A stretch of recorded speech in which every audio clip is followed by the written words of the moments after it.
Must be a way to automate this.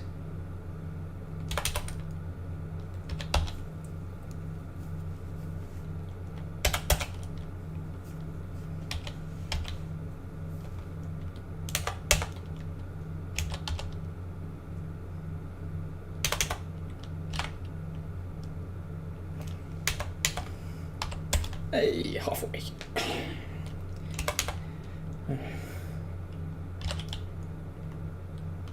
Running out of time. Come on.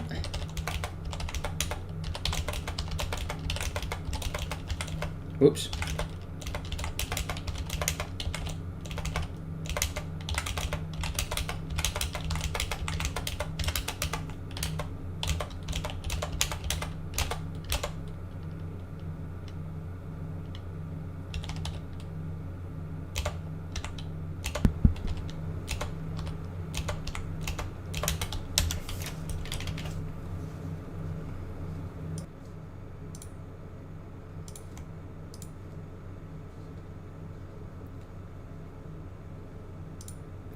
Hello. Is my mic working? It looks like it is.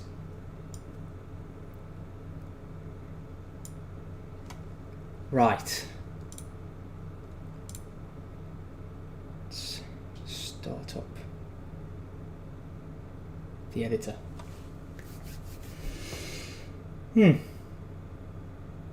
Okay, sorry about last time. It looked like I noticed. I looked at the video again, and it looked like it was Wednesday, wasn't it? It looked like I just sort of lost interest and walked away from the camera. On my end, it looked like I'd been disconnected, so I thought it was already blank. But it was a very strange, sort of slow disconnection, and then my internet was weird for the next 3-4 hours, and apparently there were lots of outages. It was just really unfortunate. So hopefully there won't be any more problems today. But if I suddenly just wander away, that's what happened. We'll try to do a nice long session and see how far we get through that mission we were working on. So don't worry about that. Pardon me. Okay. What were we doing? Okay, so we were working on this demo level. So this is going to be, we've got to get this finished in time for Gamescom, and it will be a showcase of the fire ant bridges. That was the idea. I don't think I saved the diagram we did in Paint, which is a bit silly of me. I haven't worked on this since. I saved it So for anybody that was here on Wednesday, this is where we got to. For anybody that wasn't, how about I just go through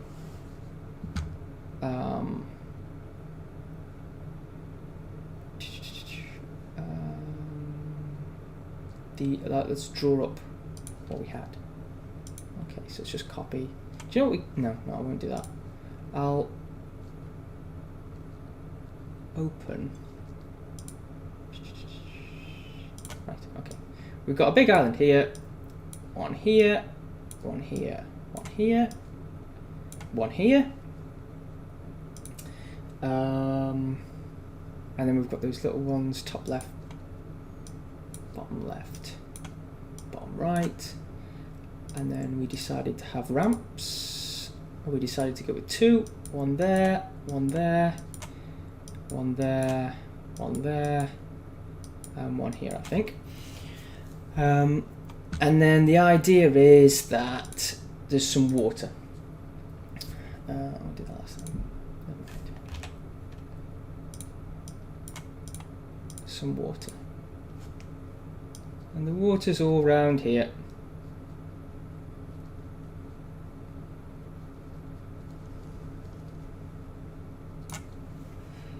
And the water goes down and up, and it'll bob up and down, and each time it goes up it cuts off these three islands, so you can't walk across. This is where the player is, by the way. That's the player's nest. And then when the water goes down, you can walk between these islands. And whilst the water level's up, creatures will spawn on these islands. And when the water level goes down, the creatures will all come across and attack. And the idea is that we can... that water looks really off-putting. The idea is that we can sort of thin out the numbers of the enemies on these bridges, on these little islands, because we'll be able to make fire ant bridges that go across, and then we'll also be able to make little fire ant bridges that go across to these extra satellite islands, which will have some goodies on them. What's going on in the chat? Why is everybody talking about a goldfish? There was a goldfish last time. There's no goldfish. There's just a giant sardine, and it's not even alive. I think there's also a sea bass as well, and I'm not sure we even use that anymore. There's no goldfish yet. I said yet, as if I'm going to greenlight a goldfish boss. This is the final objective, to make a bridge over to this island. So the fire ants are decided they've had enough of this watery, hostile mess, and they want to head off to the promised land. And your objective is to get enough ants that you can make that bridge. And then someone suggested in the chat last time that there could actually be a boss over here, which is a nice idea as well. You'd need enough ants to build the bridge and then to fight the boss, but we'd have to decide on what creature that would be. So I'm just going to go for the bridge for now, and then we'll see. We'll see about putting something there afterwards. It could be like an Uber creature or something, couldn't it? Right. So where did we get to? What we did was we were putting this ramp in here, and my internet got cut off. So let's stick that in now. How high does that need to be? It needs to be height 4.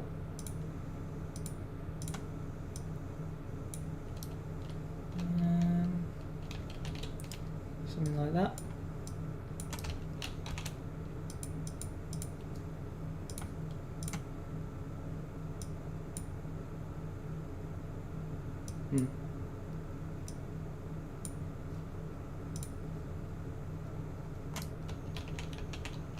Doesn't like slotting in.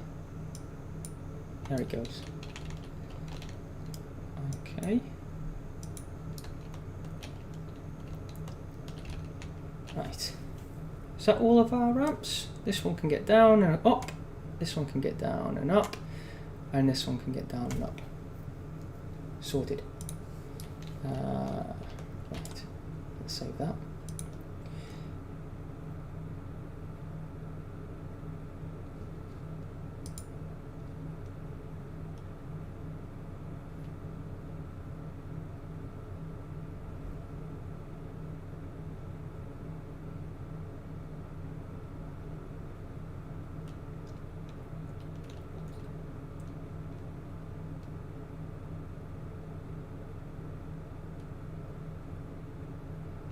Dragonfly, crab,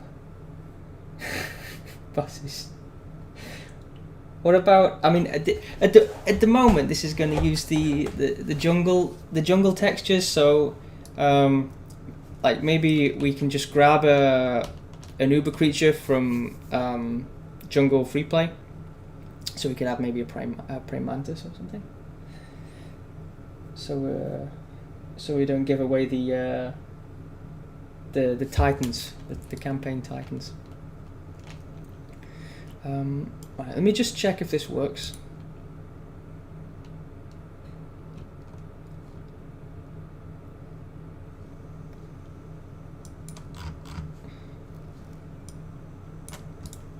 I need to build paths. Always a good idea. Oh, the foot to my keyboard just came out.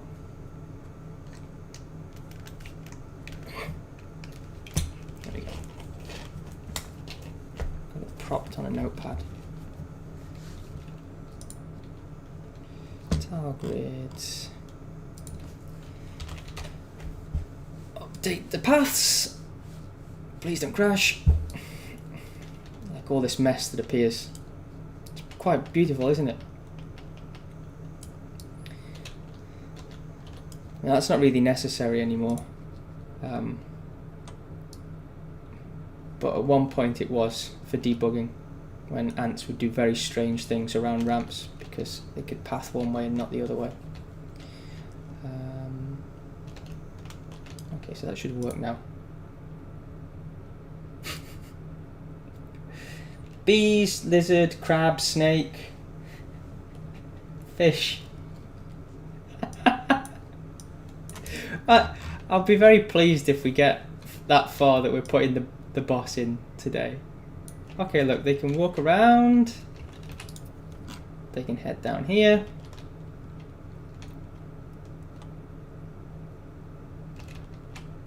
They can head over here. They can head over here. That's all fine. No problems. Right, let's put where's this water gone? Right, there were some hotkeys, weren't there, that I left on for raising and lowering the water. So shall we see if they still work? It's the left bracket.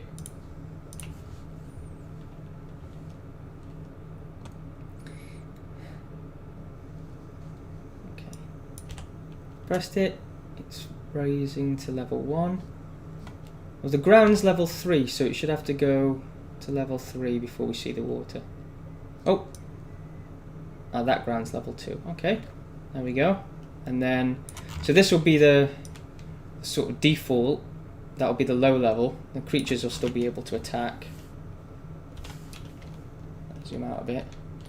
So we're separated from this land over here.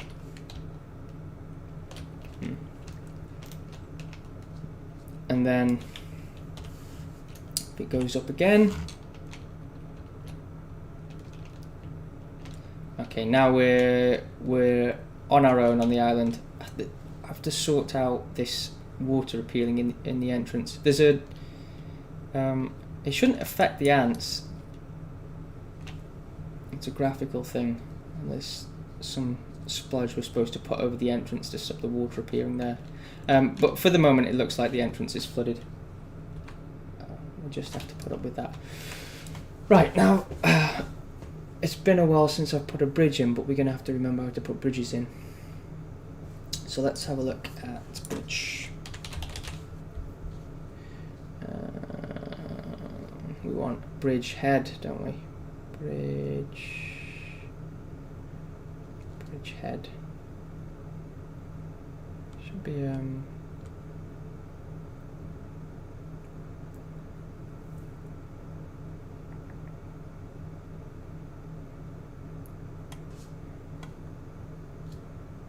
should be a bridgehead blueprint, I think.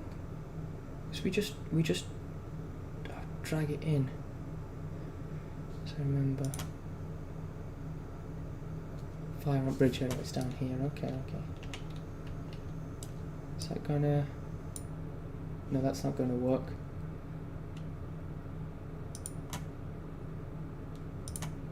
Oh, we made a mess. Tell you what I'll do. I'll load up the test level and just have a look at it there, see what it is, rather than trial and error. Unfortunately, we don't have any instructions for anything. We just do things and then use them once, and then decide that everything's sorted, and then we move on to the next job. And then 6 months later, when you need to actually use the thing, you've forgotten completely how it works. But I maintain that if we wrote manuals for everything, it would still take us longer. Let's do this water walking test. This is where we set up all the bridges to start with. And these are just a fire ant bridgehead. Right, can I place that somewhere else? Yeah, I can move that around. So what? It is a blueprint. It is a blueprint. So where was it? I typed in bridge now. Fire ant bridge. It's there. Was it there all along? It was there, wasn't it? It was there. I didn't see it. Okay. Fine. Okay. So we'll drag some of those in. Now, the bridges are quite particular. If we make a bridge, if we make two bridge options to the same island, it will create an infinite loop, and I don't want to do that, Jeff, because all of the pathing works by like checking if different zones are available. So if I played this now and the water level was blocking these two places, I wouldn't be able to place the marker down here. But if there's a bridge across, it checks that it can get across the bridge. But the problem is, if there's two bridges, it'll check it can get across the bridge and then get back to here and then get back to here, and it'll go round and round and round forever. So we don't want to do that. Just one bridge per island. Right. I haven't really thought about the size of these or where to put them. We don't want them to be very big. Let's delete that for a second. And I think we should, because it takes quite a lot of ants to make a bridge. So maybe we'll keep these island ones fairly far apart and then try and make these ones quite close. So we'll make little peninsulas like this. And then they can get across there. Two tiles seems fair. So we're going to have a big... There we go, there's another one. That's actually going to be 3 tiles. You can have some variation. And here... Oh, one tile's a bit small. We'll have at least 2.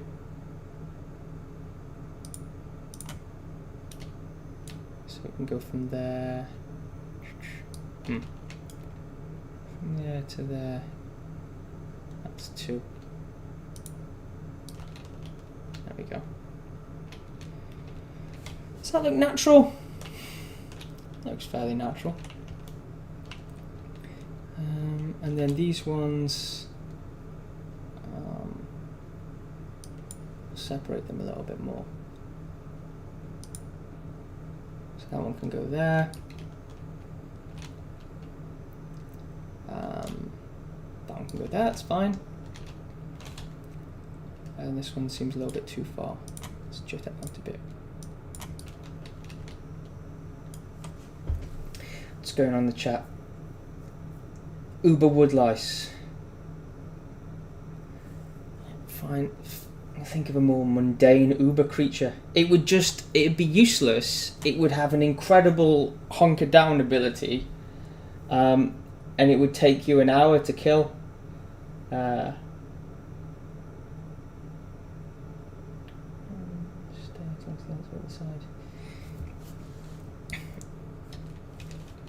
We'll do a little tutorial of how bridges work when I've got this set up, because I mean, figuring out bridges was quite difficult really, because we didn't want to add any more control systems, you know, extra buttons that you have to click. So the bridge had to work automatically. We sort of toyed with the idea of having the thing where you turn the bridge on or turn it off and like tell the bridge to deconstruct. But what we went with in the end was just, if you place the marker there, the bridge will build automatically. If you take the marker away, the bridge will deconstruct, which feels quite nice to play, but actually introduces a whole host of technical issues. It'd be much easier if we just let the player decide to build a bridge, but then we're not in the business of making things easier for ourselves. Right, I'm quite happy with where those bridges are going to go. I'll save me terrain, because we're having this. There's a great danger of another crash at some point when I drag the wrong thing, you know, click the wrong button. So I'm going to save quite a lot.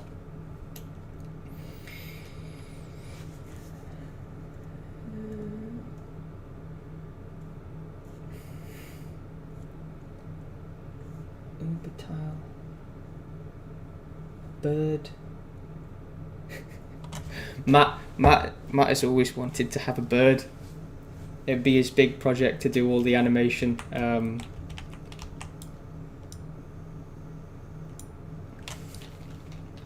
I'd quite like a bird. It'd be a lot of work though. I'm not sure how the ants would fight it. Okay, let's concentrate here. We've got a bridge head. So each bridge has two bridge heads, and there's like a master-slave relationship. There's one main bridge head and one that's attached to it. Now what we have to do is, on this we have to connect the two. So under one of these headings there'll be some options. The twinned bridge head. Here we go. So I can twin it to this one. And then we've got that line. Okay. Now this is really well. It's fun for me anyway.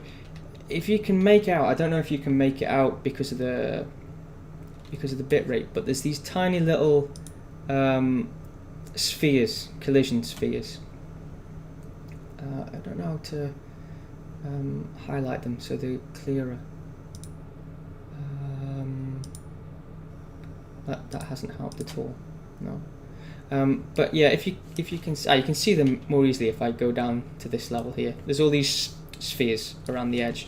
Now each tile is a hexagon, and they have these edges, and we don't want the creatures to fall off the edge.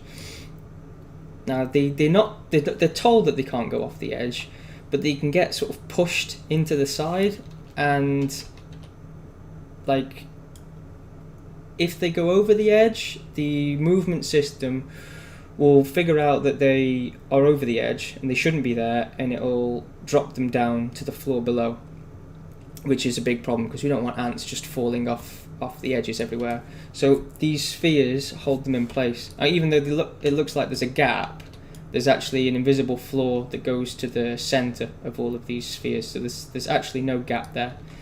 And the spheres are nice because it lets us just auto-generate this collision boundary around all of the terrain, one sphere per hexagon.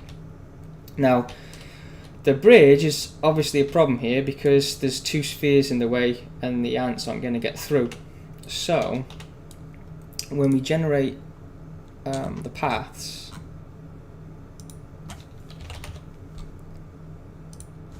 those two spheres should disappear.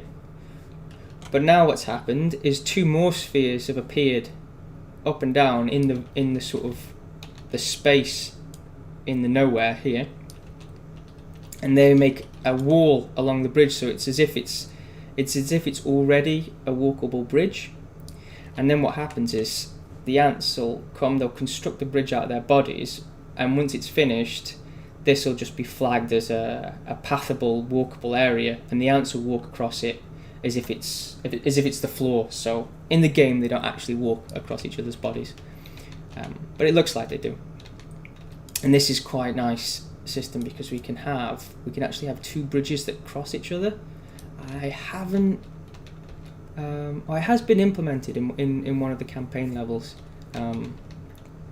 Be nice to do it here, but I don't want to overcomplicate things. But you can actually have a bridge that goes this way, like crossing it, but higher up above it, and these spheres turn into oblongs. So there's your bridge information. Right, let's put the rest of them in, as it's far more interesting watching the ants cross the bridge than hearing me talk about how they work. Twin bridgehead, that one.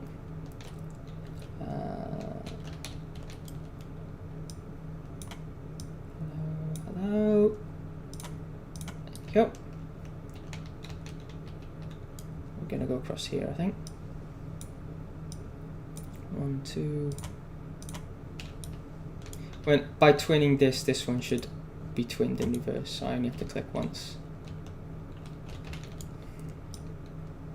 One here. Oh, no. I don't want that.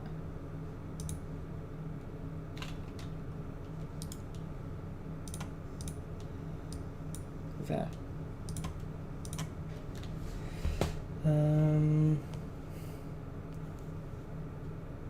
Yeah, half nerd, you're right. Non-bridging creatures can fall off. So,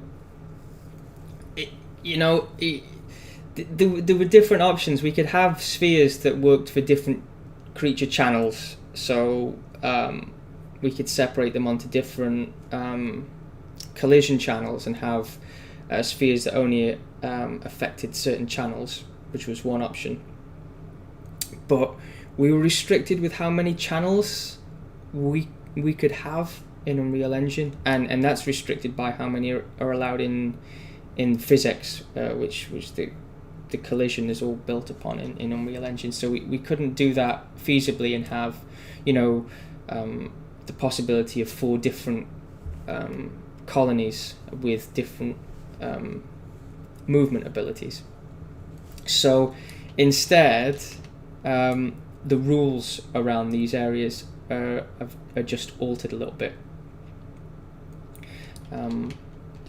What should happen is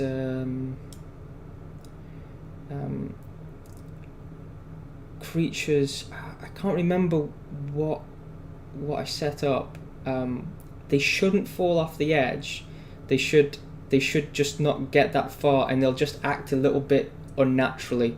So some of their swarming behaviours and the things that make them move nicely elsewhere will be turned off, just to make this sort of robust. So when a creature that can't cross the bridge heads to this area, it shouldn't fall off. We can actually test that out by telling the fire ants that they're not allowed to cross bridges. So we'll have a look at what that looks like and see if I'm actually right, because it's been a long time since I've messed with it. Okay, so I think that's all the bridges we wanted to connect up. So now I'm going to build the paths, and that will create all of these spheres, and then I'll save.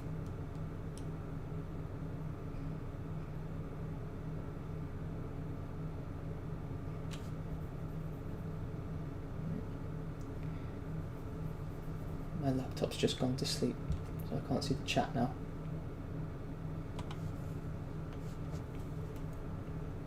There's a good time for it whilst I'm saving. There we go.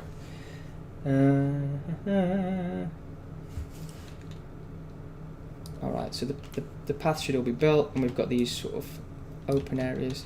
I'm going to save it. Oh no, I just saved it, didn't I? That's what happens when your laptop goes to sleep. You have a mild momentary amnesia. Also obsessed with saving when there's bridges about, because I half expect this to crash.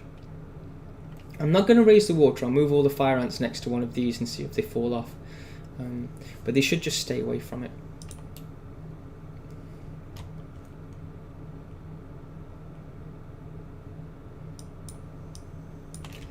Okay, so I can move them here.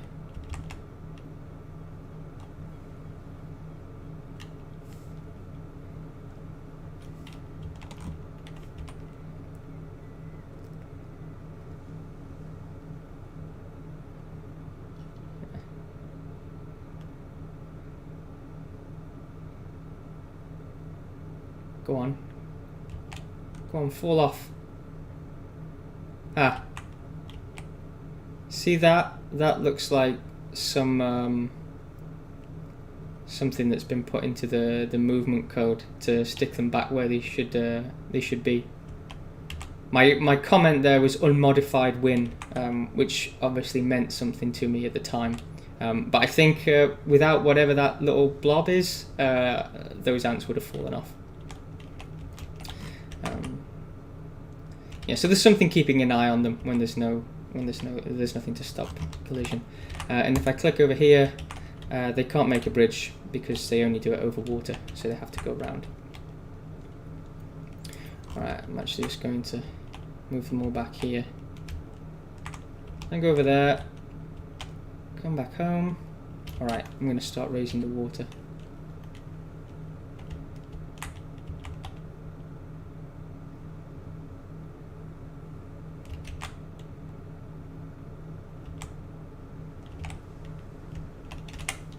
Again. And again.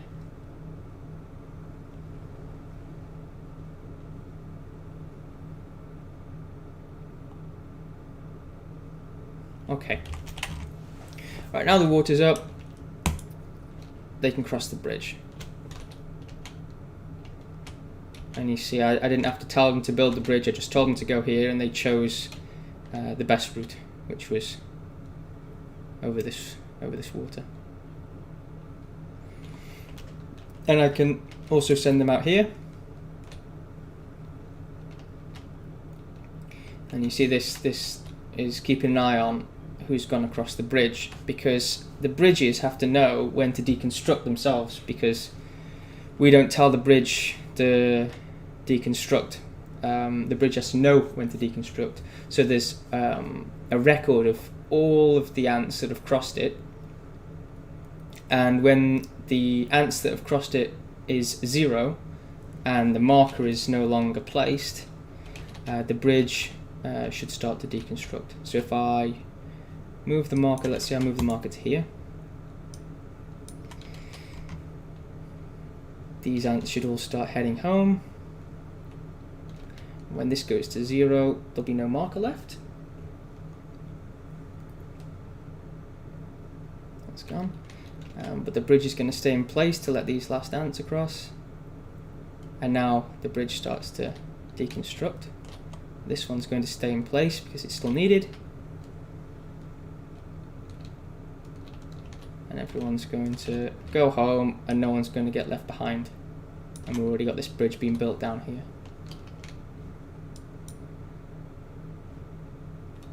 So that was the solution with no extra control options. I think we discussed having a button for whether the ants want to build bridges or not. I can't remember actually. Like a toggle down here, but that's already a system that we've got in place for food and combat, so that wouldn't be such a big deal. Right, so we've confirmed that bridges work. Now, I think we need to decide: can enemies still attack ants on the bridge? That's a fun one. It depends on the enemy creatures. walking behavior. See, if the enemy creature isn't allowed to cross bridges, it will just act like those fire ants acted, and it won't be able to get onto the bridge. If it does go onto the bridge, it should die. I mean, I remember doing a bunch of these tests, but I didn't do much combat tests, many combat tests on the bridge. I think most creatures will just die. Let's grab a tiger beetle.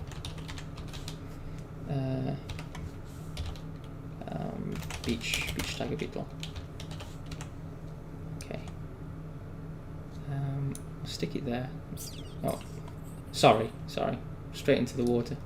Why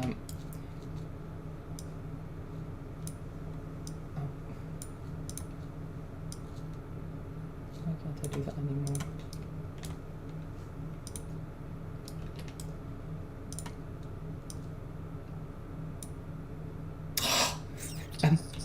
My aim is terrible. Come on. There we go. Alright. Get on. No, right, no. Okay. I think it's going to die as soon as I pop it on the bridge. Oh, it tries to get back. See? And then when I pull it over, it dies. So there's no fighting allowed on the bridge, unless I think. I mean, I can mess with it. The idea is that there's not supposed to be fighting on the bridge. It'll probably just make a terrible mess. I think managed to harvest it whilst it was on the bridge. That was interesting. Well, potentially what we could do is we could grab this tiger beetle.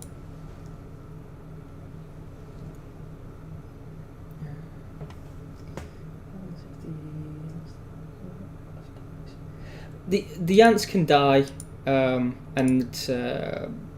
they're just counted as having crossed the bridge. So there's a constant check of the register of who's crossed every second or so. And if one of the ants is dead, it'll just be scratched off the register, and the bridge will still be able to deconstruct. If I change, there's a movement freedom setting. So if I change this to 2, I think 2 is bridge walking. It should technically be allowed on the bridge. Yeah. I don't know why it's not attacking the ants back. It's not. I don't think it's got any behavior. But yeah, that movement freedom setting is what the ants have that allows them to go across bridges. And a movement freedom of 1 is different still.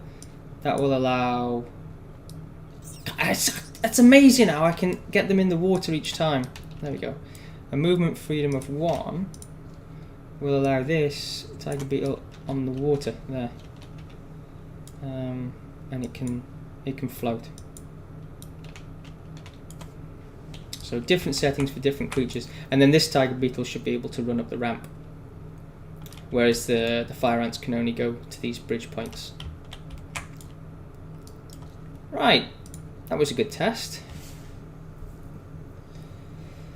This should be out really soon. We're panicking a little bit because we're going to have to repackage the demo by the sound of things. I don't know. We haven't got a final plan on how we're putting this out, but it's got to be. The idea is that it's going to be ready for Gamescom. I mean, fortunately, you know, like all of the systems have been quite well tested. You know, we haven't been doing nothing. We've been working on this for ages, and we have been actually doing stuff. So, as you can see, most of it's quite robust already.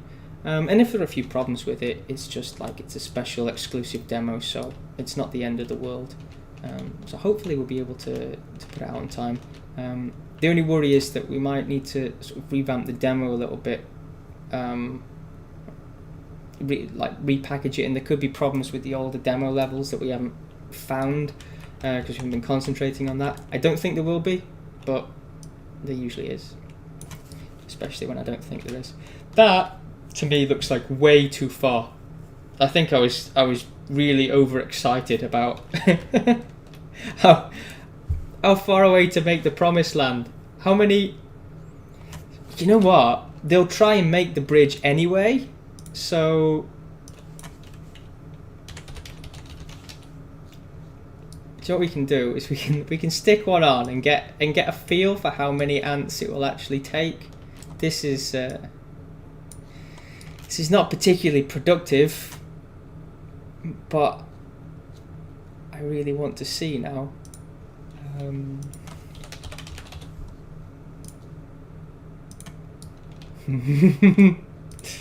Okay, let's build the paths. Cool. Play.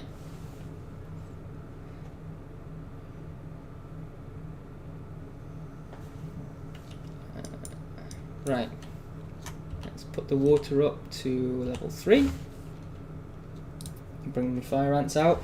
We've got 216 in this group, so we'll check how far across they go, and then we'll get an idea of how many ants it takes to get to the promised land. Oh, we're not allowed. No path far. That's interesting. That's very interesting. There should have been a path. There should definitely have been a path.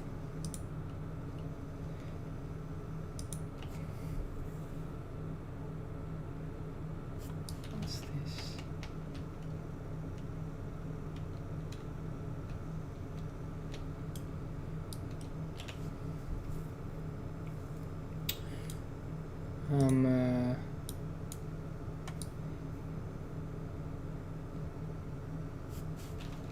What is that? It's not something like funny to do with this weird... I don't know why these still exist in the game. I don't suppose it's got something to do with this. I really shouldn't have.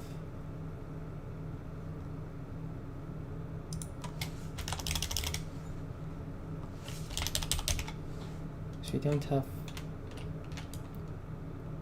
navigation based on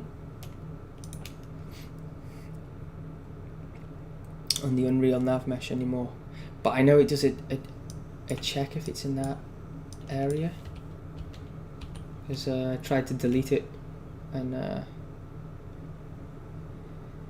it got angry at me.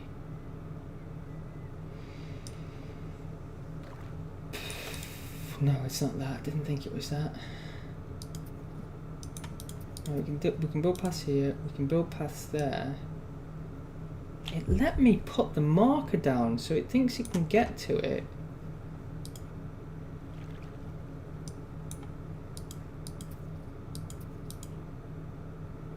Yeah. I wonder what the limiting factor is here. The bridge system's working because it let me put the marker down, so it knows it's connected, but the ants themselves are unable to find a path, which is really odd. Let's make a closer island. Let's make a closer island and see. Just have a look at what might be, if that works.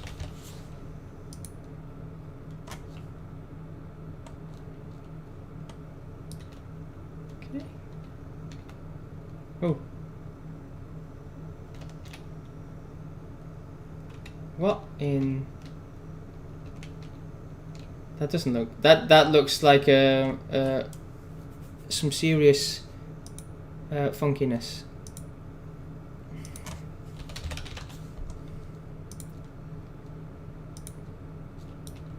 Right, reconnect with your twinned bridgehead.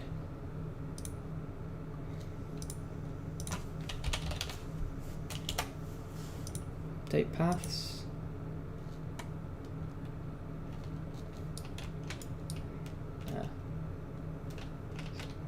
Okay. Some slight normality.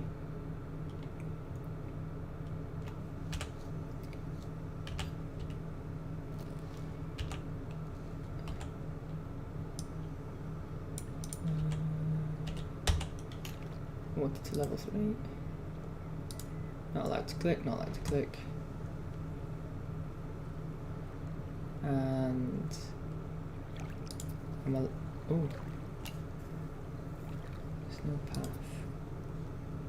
Why is there no path?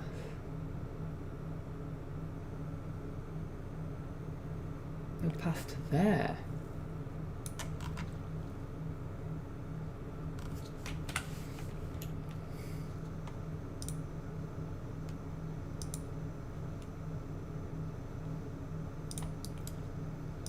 That's it.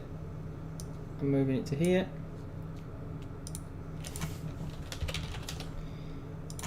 Connecting it to here. We're building the paths. Also the can I start this water volume at level 3, please? Thank you.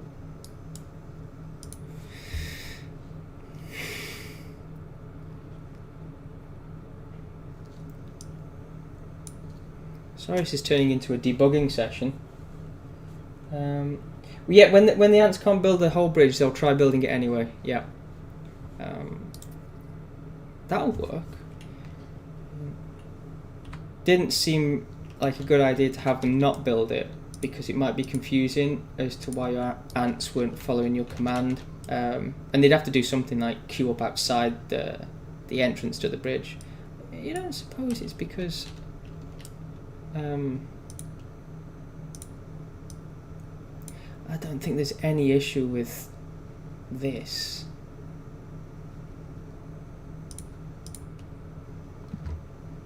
Like it being too deep or something like that. I'm sure that would have been tested. Okay.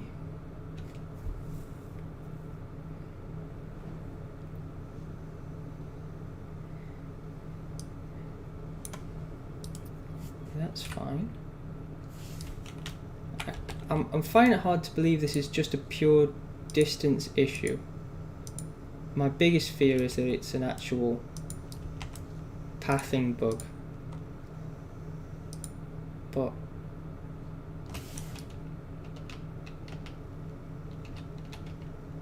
yeah, that's working right. There's a little sphere below, everything else is oblongs. That should be okay.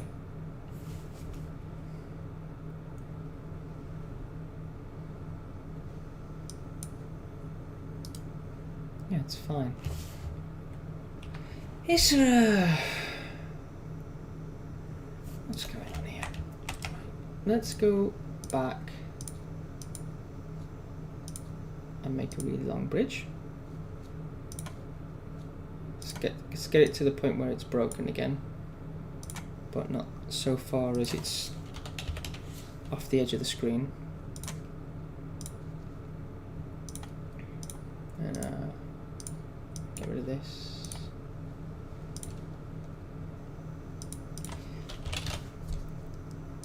Right.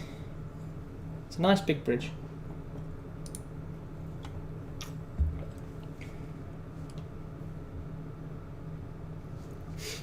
Okay. That's a problem. That's a problem. No path found.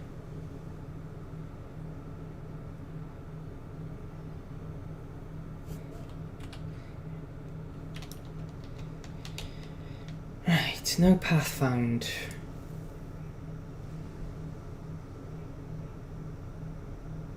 What's the best way to check why there was no path found?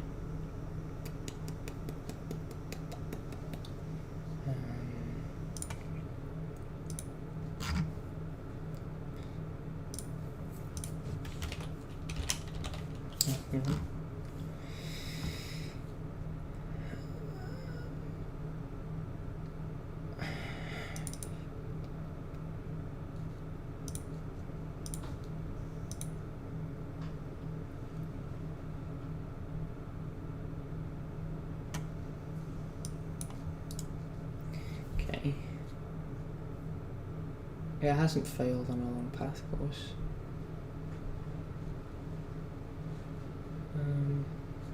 and it's drawing these things. So it knows where it's going from and to. And my worry is that there's actually a problem with the Pathfinder. But that can't be the case. Okay, so this is the normal jump path. Well, that's doing there. And there's no errors that are coming out other than that it hasn't found the path. That's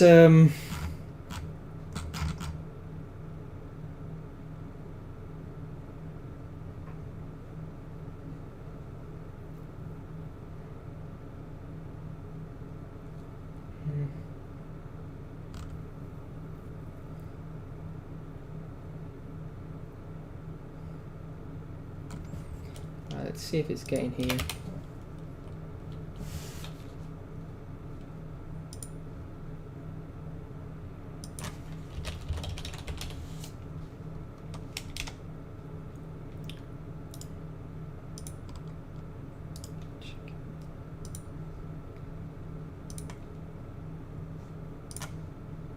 Go.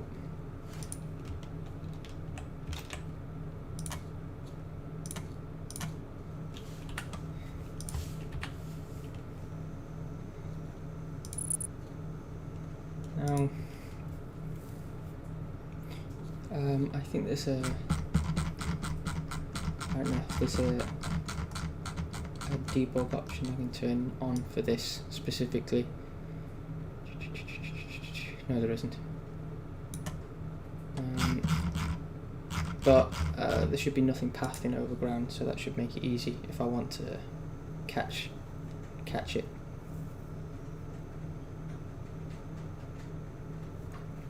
At the moment, I'm just going to try and sort of get an idea of what the Pathfinder's doing to see if it's even searching in the right place.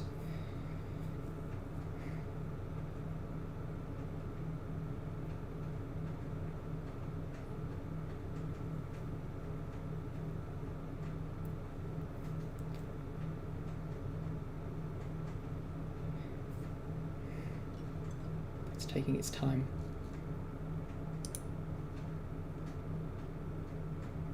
Come on. Compile.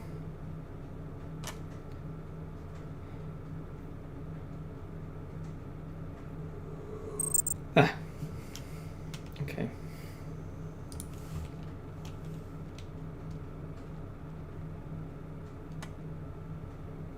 I left that breakpoint on. Ah. Oh, okay. What's that? Who are you pathing to?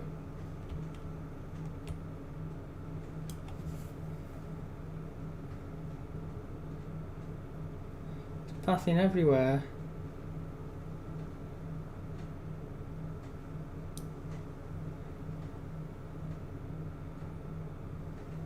Something's intermittently pathing I'm trying to get here and not making it. But what's really odd is when I place the marker, the path goes down properly.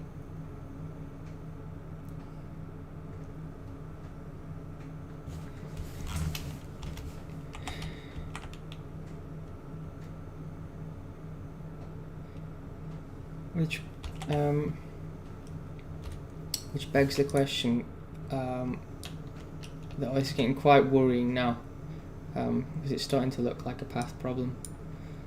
Let's call this 2, and oh dear.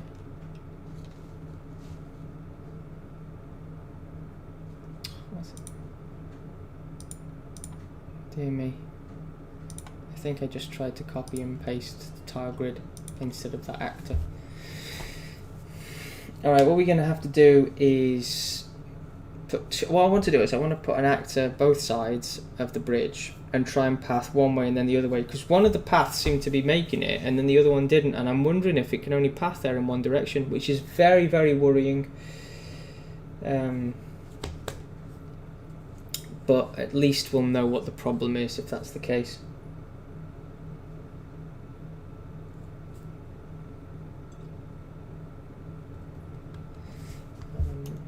But that will indicate a deep problem with the Pathfinder.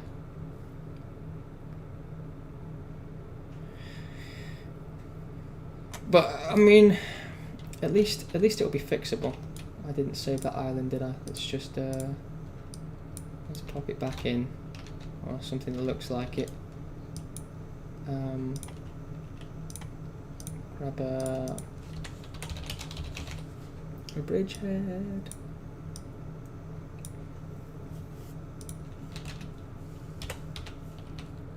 Twin bridgehead there.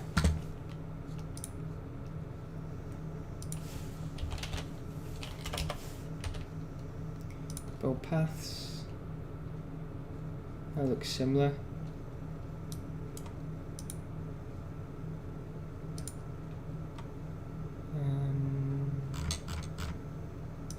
Starting to level 3. Save that.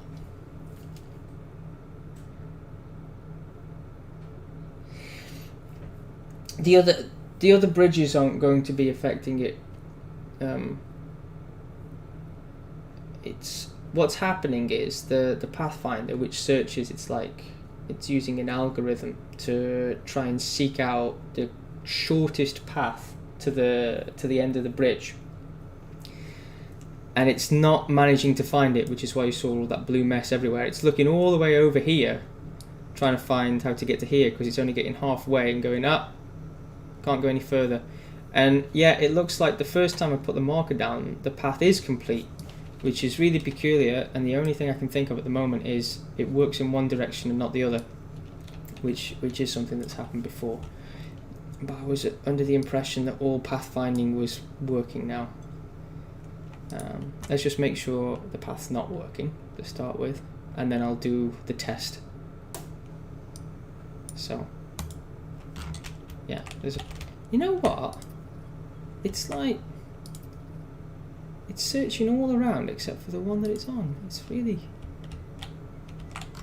And then that frequent one is just... It's searching everywhere else to try and get to where it's going. Okay, so I'm going to stick 2 actors down. This one's going to be from, and this one's going to be, oh, that's not its name. This one's going to be from, where's its name?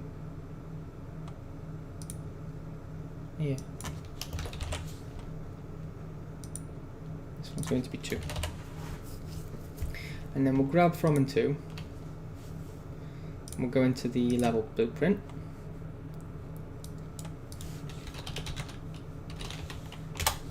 And then we'll take the left bracket, which we were just using for the water. And we'll take the tile grid. And we'll run the path function. That's 2, so that's the end position. And that's from, so that's the start position. Okay. And when we press it, it will do it.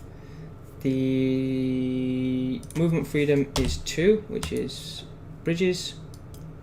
There's no path length limit. Nothing else going on. And then we'll print whether it was successful or not to start with. Okay. Here we go. From the land to the island. False. Didn't make it. And this is the one that's searching everywhere. And then if I swap these two over.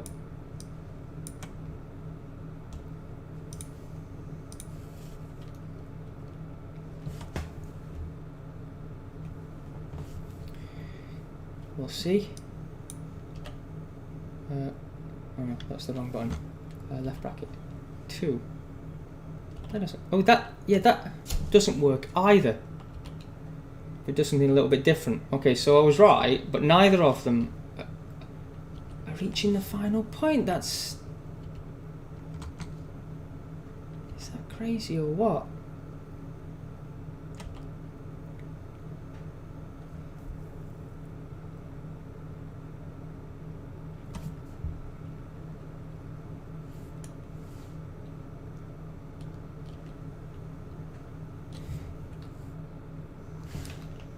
Alright, next experiment, let's see if it's specific to bridges.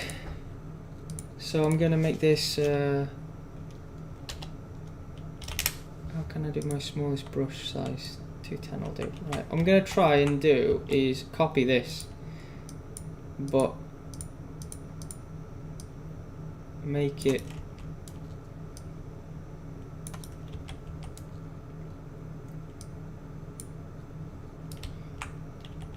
it's so difficult to look at.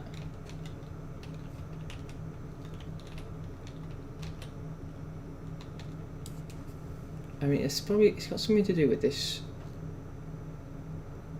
setup, I reckon.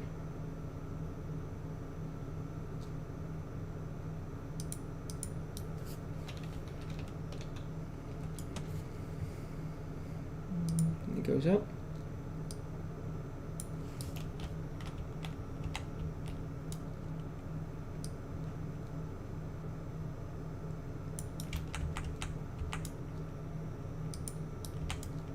And it's like trying to get to there, right?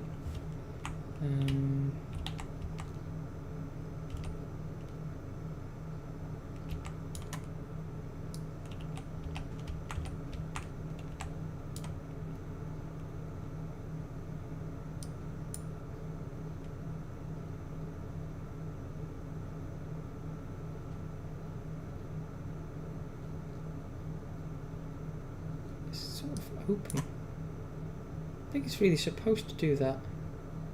But that's how the bridge has decided it's going to be. Okay.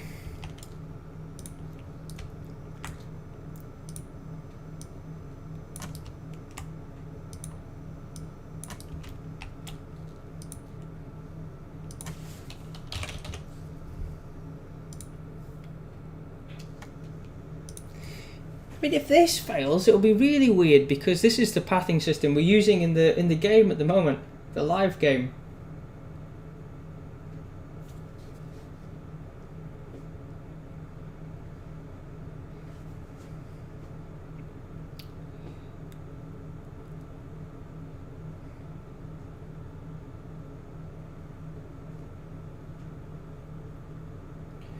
Why are there colliders everywhere? You mean these spheres? They're to stop. They're to stop things falling off the edge. Right.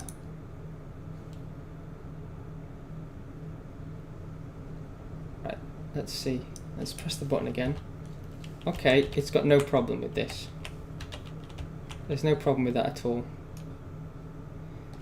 There's something to do with bridgeheads.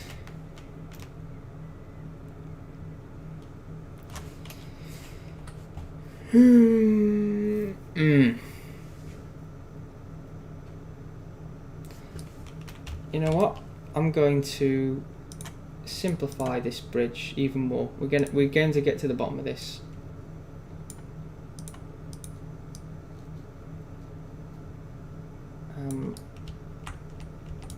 Furious. We're going to make these go along the same line. So it just has to make a straight line path.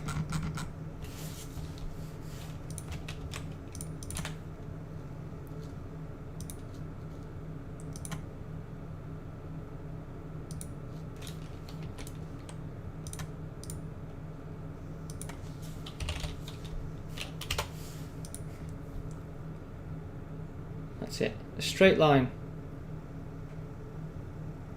Nothing more, nothing less.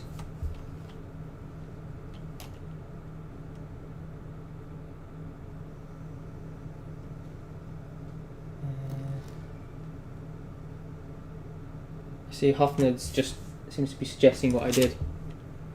Great minds. That works.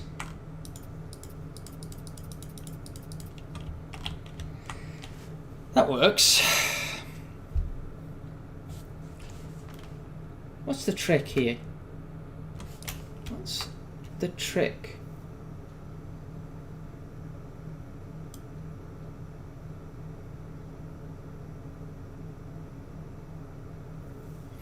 Maybe this is not something I should look into too much on stream, because we could just make a big straight bridge that went all the way over there.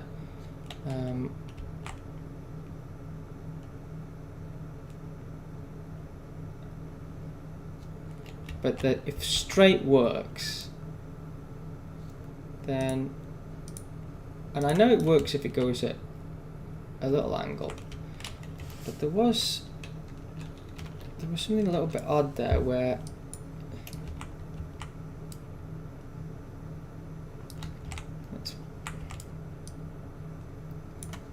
let's put the bridge head here.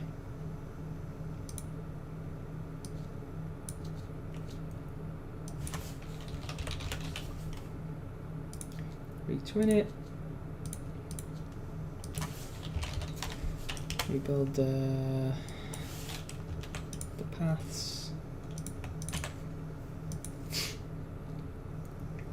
Okay, I don't really like this sort of open bit in the middle. I feel like it should just be one tile across, but I don't see how that should cause any trouble. It's the first time I've seen it. Let's see.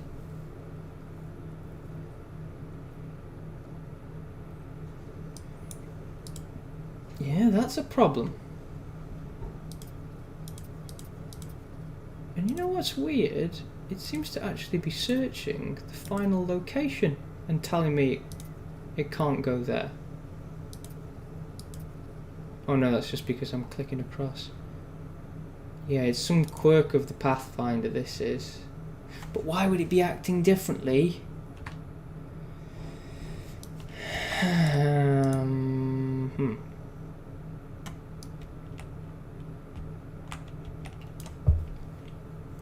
Why can't it go there?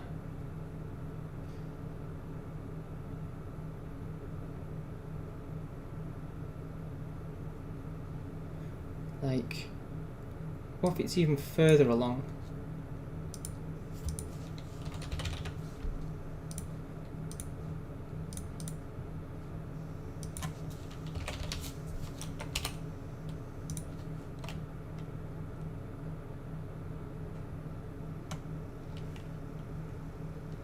Yeah, see, I wanted it to do these little bits, but it's doing these sort of big.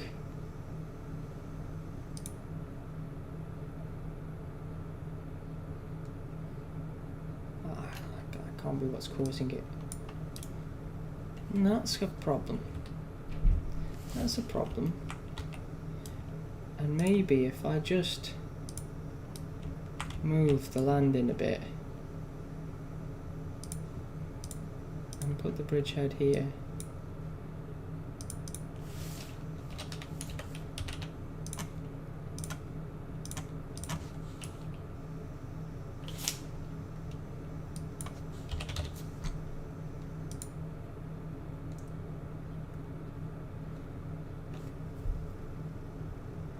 Just got this wide bit.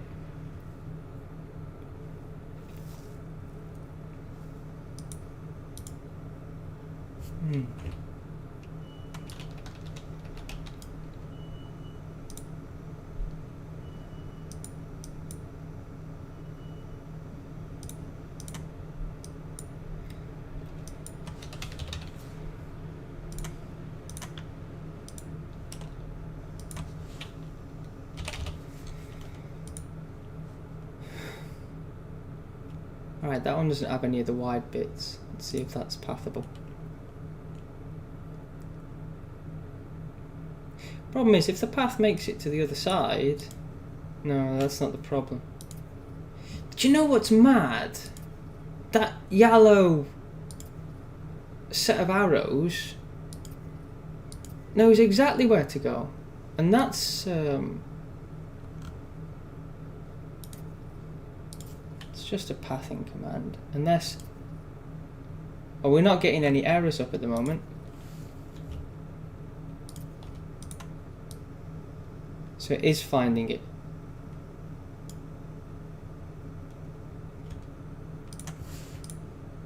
Am I going mad with the errors coming up before? Because I turned on all that debug myself. It's here, wasn't it?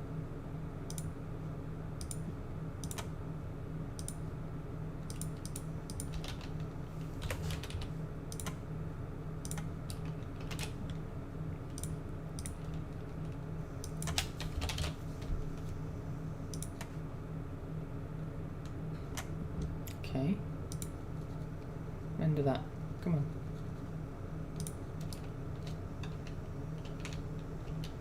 What's your problem?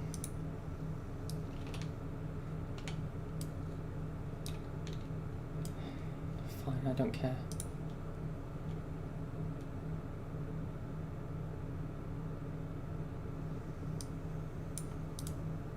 And that can't make it.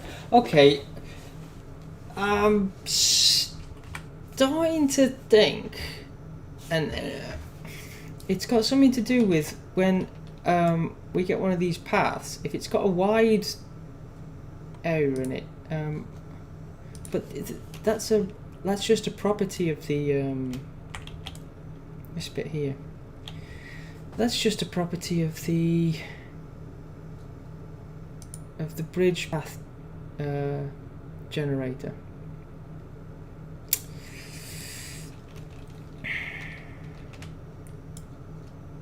So look at these. Everything's connected here.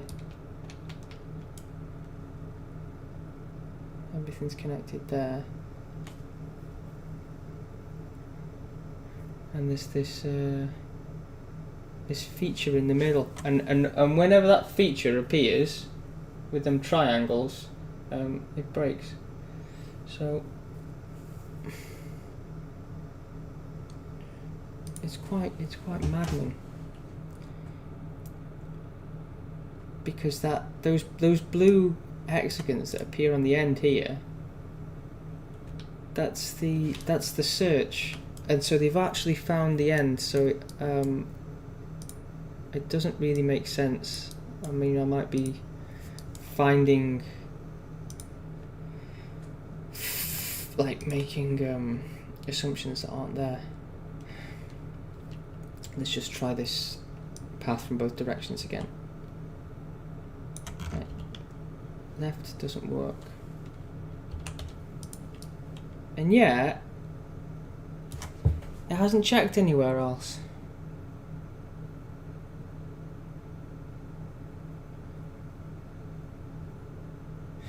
No, this is too strange. There's no path. Of course there's a path. You've found it.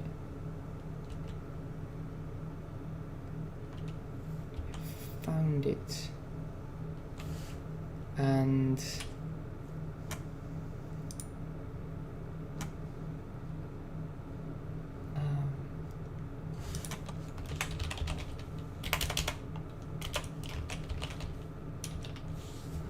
right, it's found it.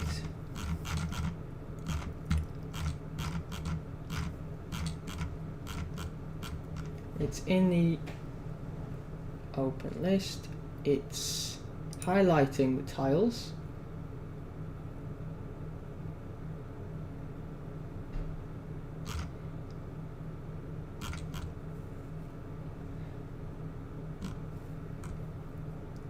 Right.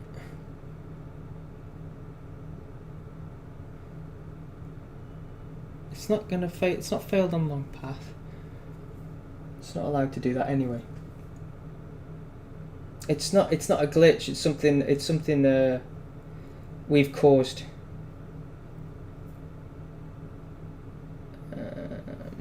It's something I've caused.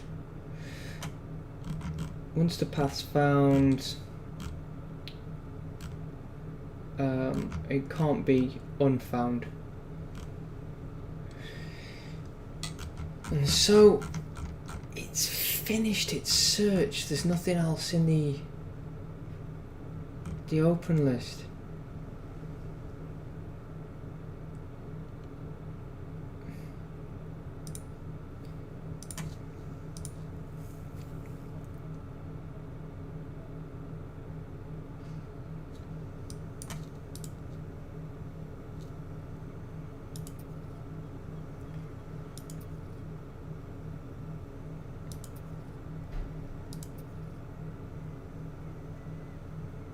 There was a start, there was an end, and it hasn't found the path. And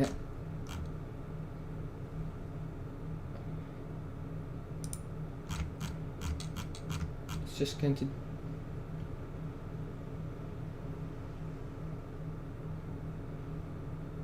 go to here.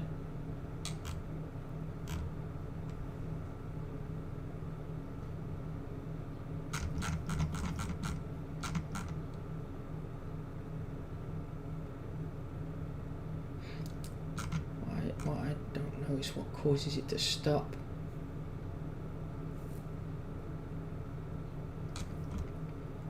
I really like to just go through these one by one.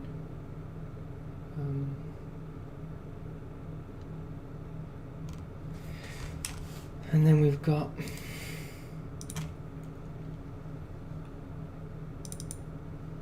I can turn on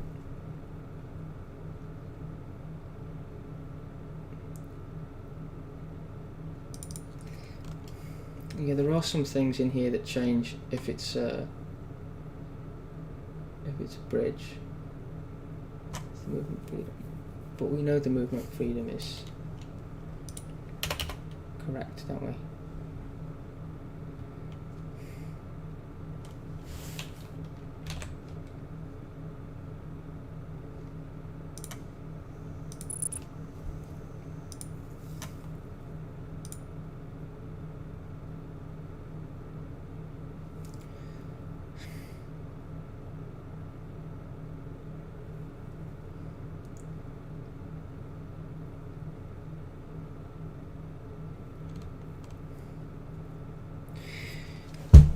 If it works on normal tiles and it doesn't work where there's a bridge,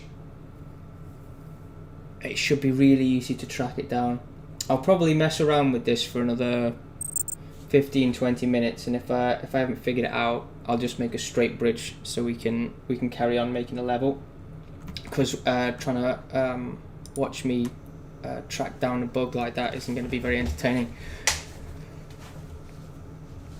But at least it's completely replicatable, so it won't be a big problem to find it.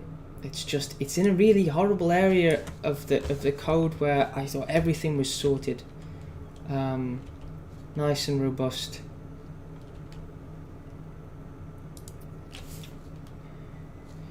You know what? If you go the other way, it does a really big one. If you go that way.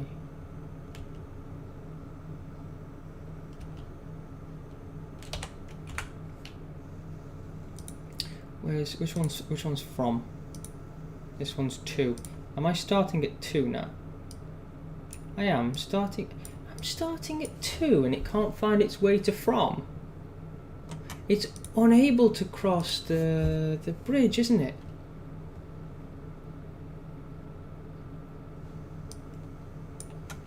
Ah, okay. It is that chunk in the middle.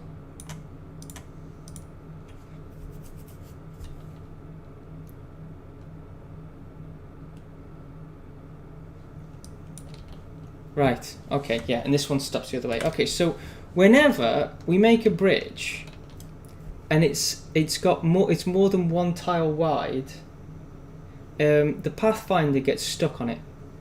So we were right. That's the problem. If you start here, it gets stuck in the middle. If you start here, it gets stuck at the same place coming the other way. Why that's the case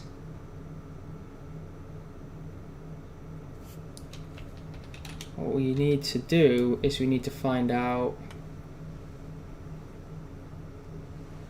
whose neighbours are blocked here, and I reckon that they'll be set up wrong.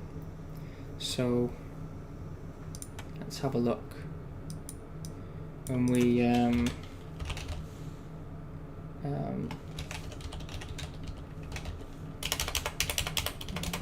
what's the button?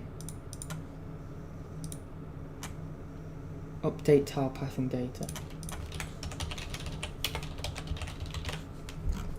Okay, so it will go through all the tiles, update block neighbours, connect water nodes, water gates, all the tunnels, all the bridge heads.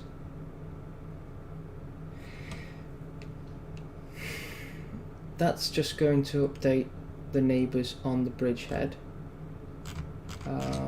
But what about the bridge itself?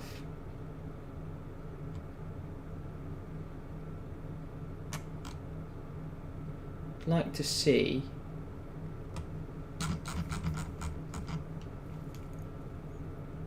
because it's not the bridge head, it's in the middle of the bridge where the problem is.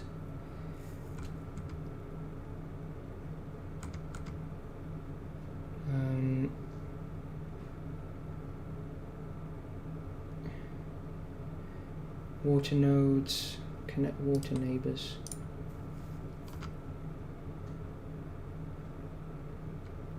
I'm sure that will be true. It's a water node. Is water node the same as bridge node? Is there a separate function for that around here? I don't see a variable for it.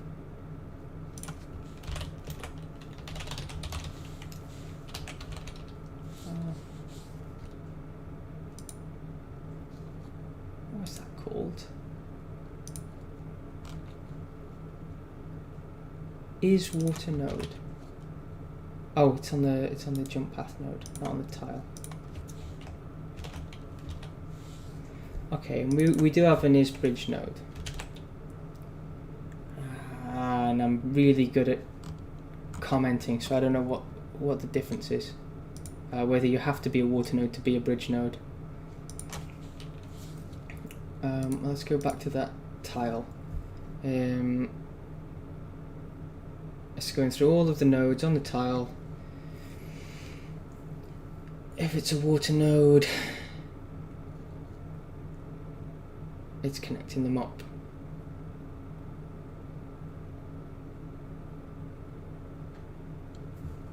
Shall we?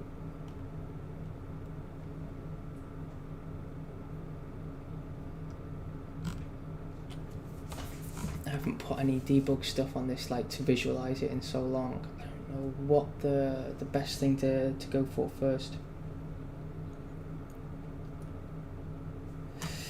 Does that Pathfinder take the first bridge tile and then take the lowest tile it is not standing on and did not come from on its last move?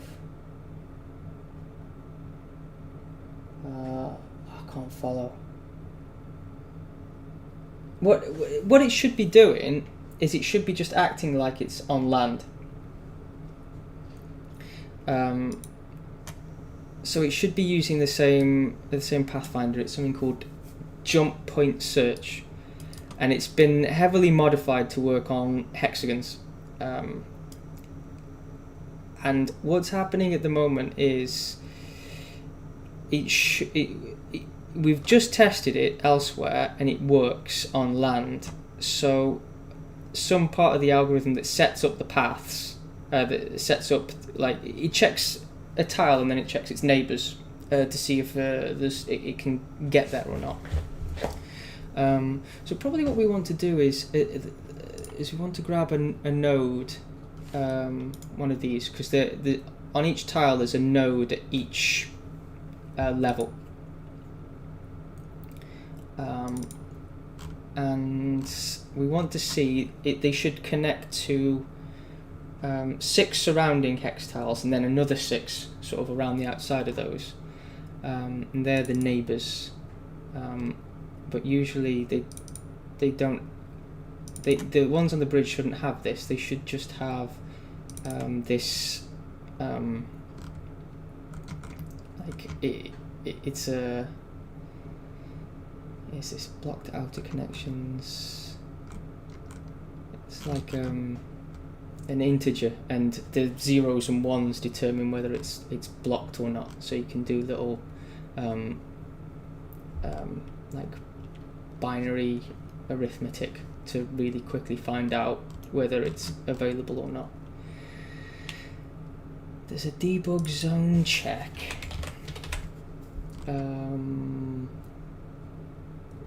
But that just checks if something can get to the zone. What I really want to do is I just want to view what tiles are blocked. I'm sure there was a function for it. It's so long ago. I got rid of all of that stuff after I was completely happy everything was working. I mean, something's blocking this off. That's for sure. I reckon it'll be to do with. It won't be to do with the node creation. I think it might be to do with when these spheres get generated, because they should block off connections now. Shall we just have a look?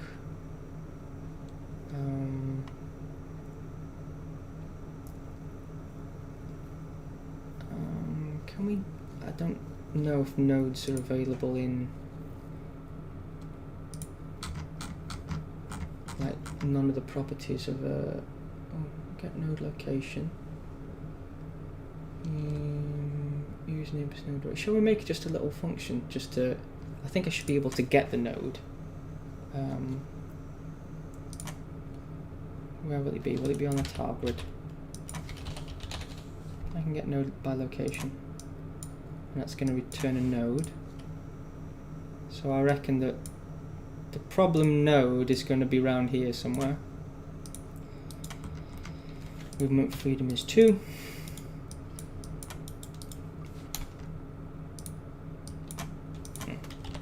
Just use that. And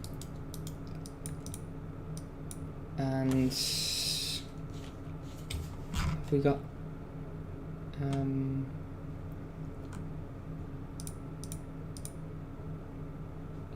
yeah, that's where we'd want to put the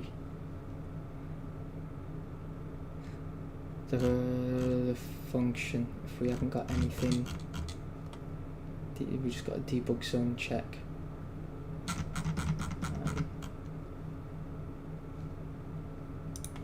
Okay.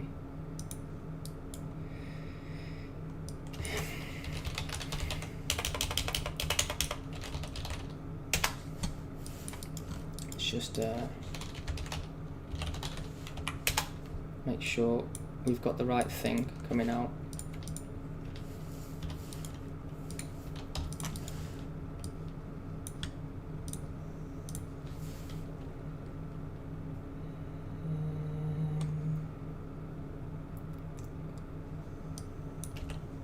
Okay, so we've got the node.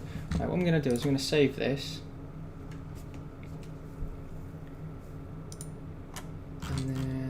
Is there a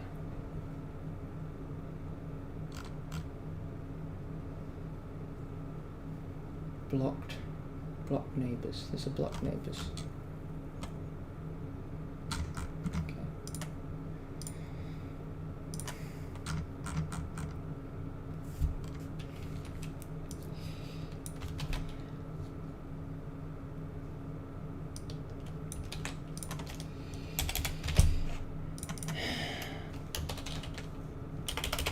Show my blocked neighbors.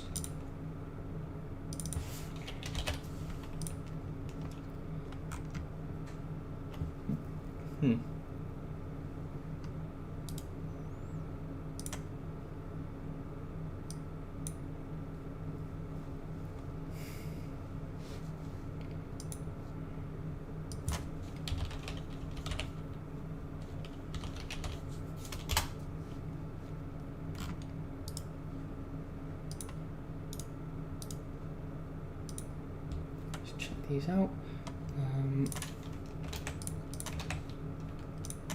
The other thing I'm going to need is I've got to make sure that we can do debug stuff. It looks like I've already imported that'll work.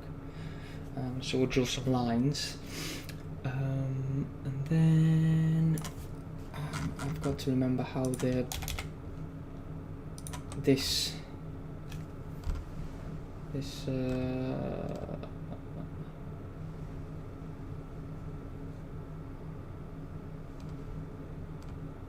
neighbours. It shouldn't have any neighbours. Just blocked neighbours. So I've got to work out how this works again. And I don't want to just print it out because it'll just be a number and it won't make any sense to us. So let's see if we can visualize it somehow.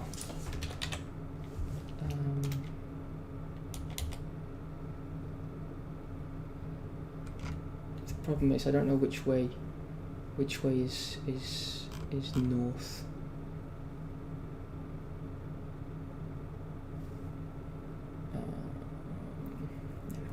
It's different depending on the tile, which is terrible.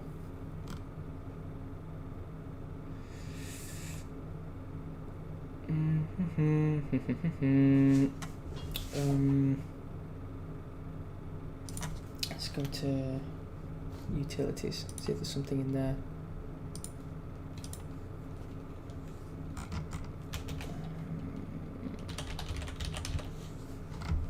Random point. Oh, okay. Those are that's the map.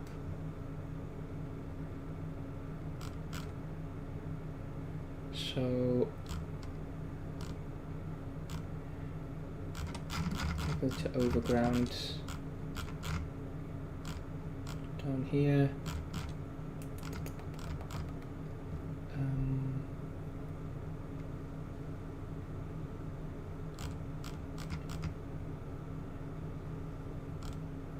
I just want to go around all of them and see if it's blocked or not. So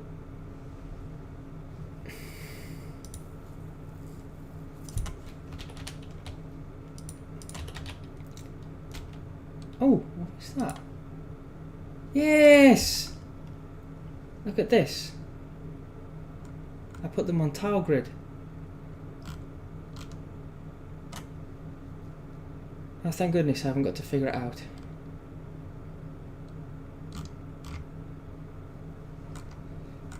Oh, I don't want to speak too soon. But it looks like this is what we want. I'm gonna have to exit this and recompile because we changed an H file, which it looks like we didn't need to do. Yeah, sorry about the code. I'll stop in a second. I'm going to make a straight bridge anyway, so there's really no need for me to be doing this in front of everybody. But maybe we can just figure it out. Give me 5 more minutes, then back to the editor.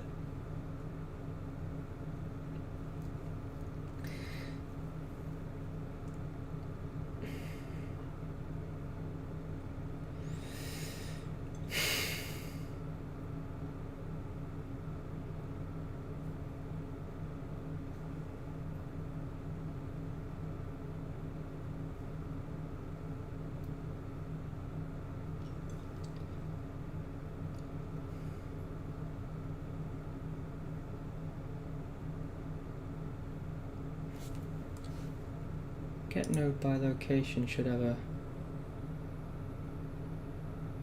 movement freedom in it. This is an old function.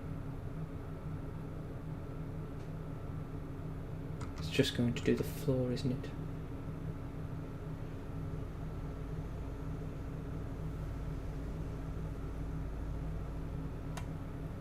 But I'll be sneaky and just change it here temporarily.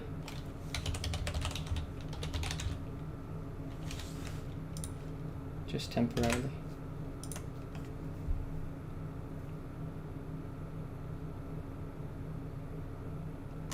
Yeah, I think this function predates water, so it only it should only highlight block tiles on the floor, but this is just telling it to do a bridge tile, so hopefully it'll just work.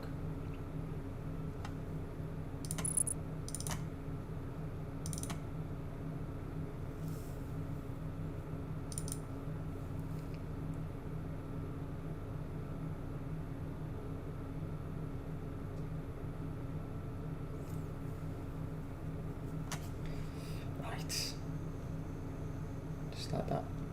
Finish. And then what was the function? Light up. What's it called? Light up my unblocked. Why is that not appearing in blueprints? It says blueprint callable.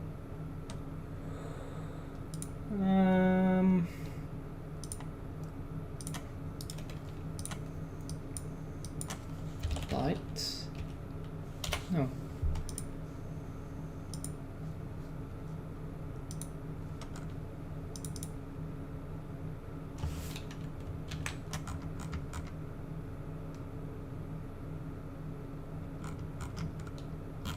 It's on the OG tile grid.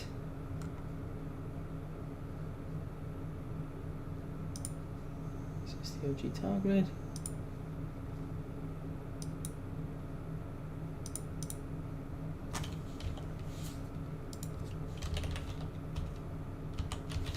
Why is it not there?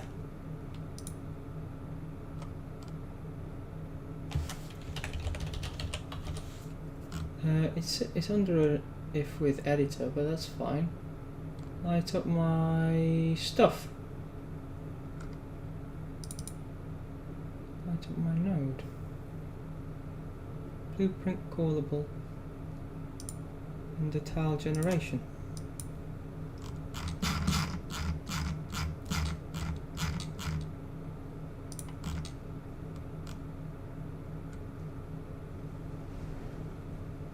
And it's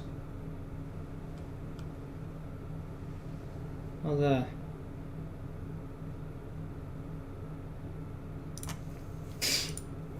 Why is it not there? I'm in the editor. It can't possibly be that's the problem.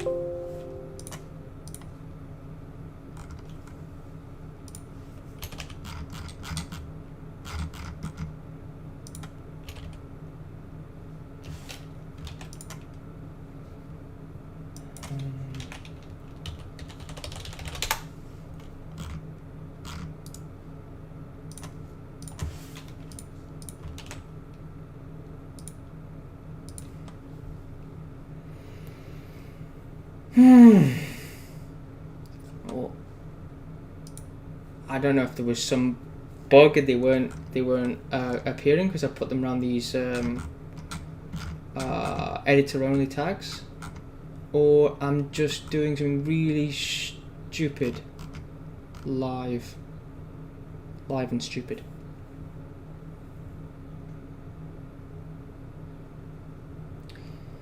You haven't seen an else if yet?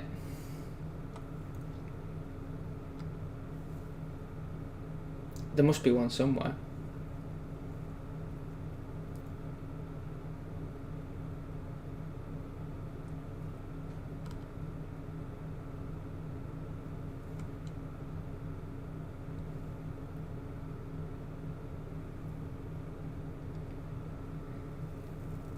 Okay, if it doesn't appear now, I'm just gonna Just gonna call it a day on this problem. We'll make a nice straight bridge and we'll carry on editing the level.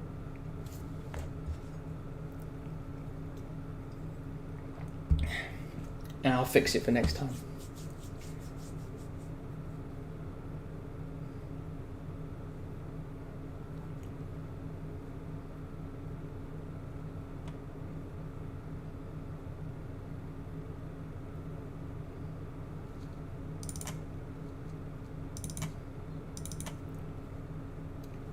Yeah, goldfish just coming.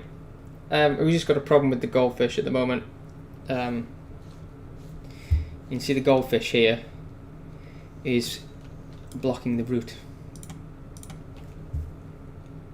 I told you I shouldn't have put it in.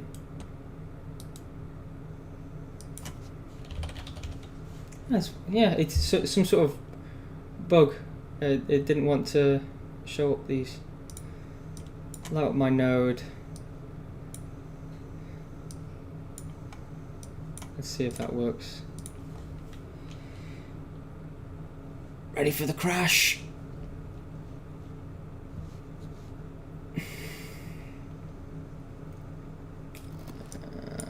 Boom. Oh. That appears to be underwater. And oh, that was the wrong function anyway. It's okay. It's okay. It's okay. No, don't worry. I wasn't even the one I was trying to call. It was light up my unblocked. Of course, that would have done that.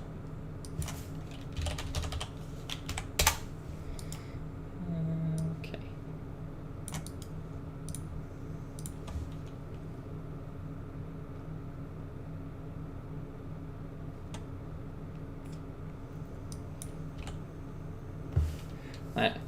I'm pressing it. I'm pressing it and nothing's appearing. Maybe all of it's blocked. Maybe that's why. But I get node location. It should have at least drawn a sphere on the node.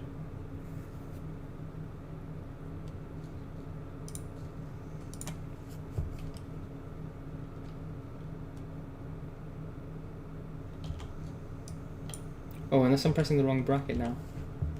No? What have I done? Oh, going too fast.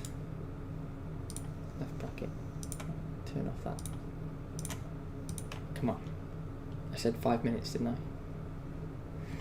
5 minutes. 30 minutes ago. Alright, no, that's... I mean, I guess... red is the tile and green's unblocked. RGB, that's sort of pinky red. Then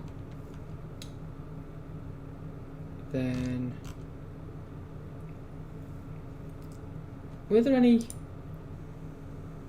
any messages on screen?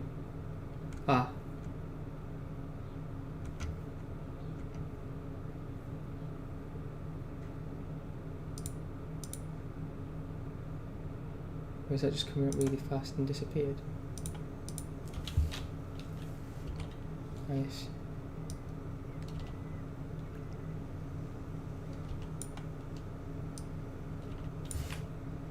Okay. Well, that's the green.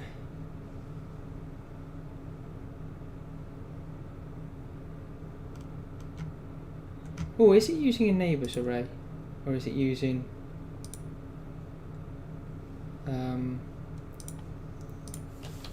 just the number. Oh, it's using the neighbours array.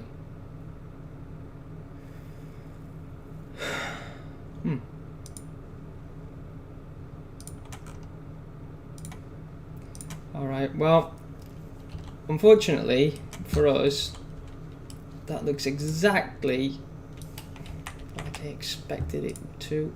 Or well, like I hoped it would. The Pathfinder should be really quite happy with that. So, yeah, that makes sense.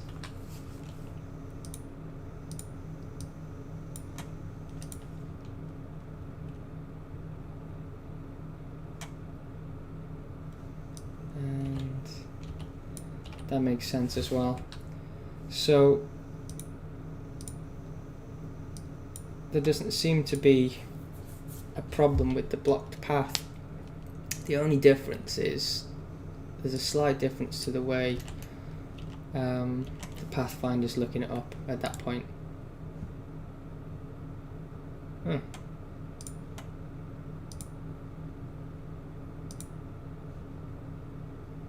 okay, fine.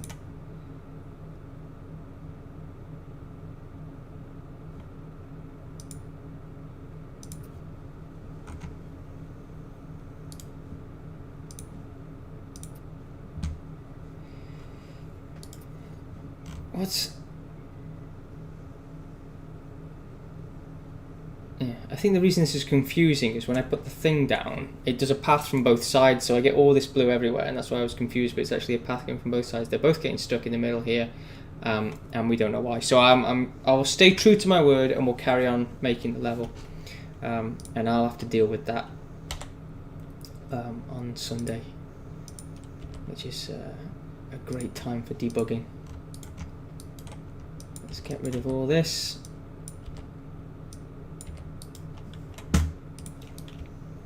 It will be fixed. It will be fixed later.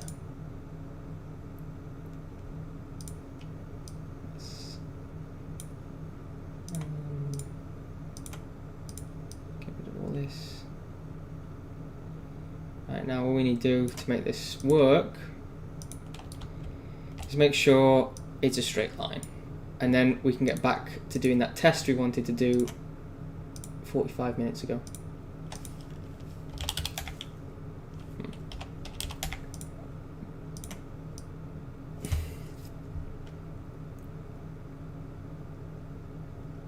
Yeah, stop the bridge from being wide at that spot. That's what I'm doing. That's what I'm doing now. That'll fix the problem. I just don't like that the bridge can't be wide at that spot. That's my issue, and it's going to have to be fixed, because what you find is, if it's supposed to work and it doesn't, if you fix it by just avoiding the problem, then in a month's time, something else that seems completely unrelated will go terribly wrong, and you'll spend the same amount of time trying to figure out what the problem is, and it's actually caused by the exact same thing. So that definitely needs to be fixed.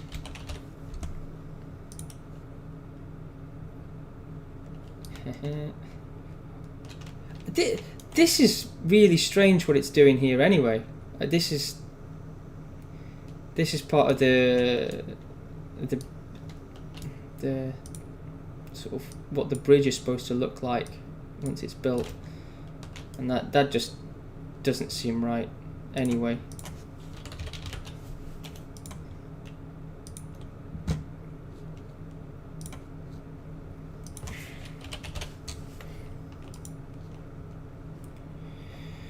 Okay, so the path is straight, and I'm going to assume this is fine now. If it's not, then you're about to see utter despair. But I've had worse things happen. Yeah, it's fine. Okay, so let's just before I'm going to save this, and before I make a mess, let me delete this function here.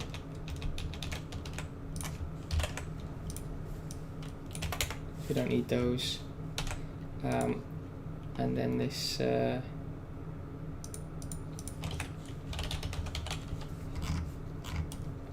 mess that I sort of put in here shouldn't really be there.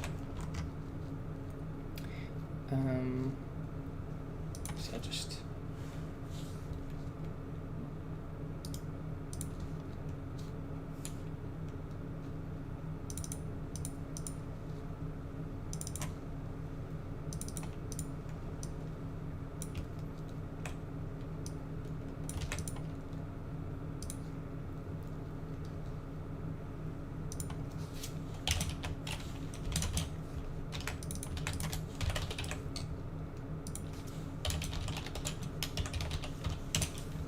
that called? Oh, it's movement freedom.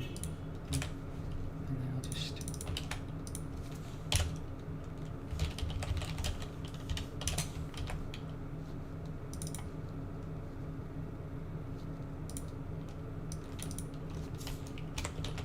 So give me a second. I'm just putting everything back the way it was, so I'm not in a mess when I come to this later. Okay, so I don't think I made a mess of that much else. I just put in that there.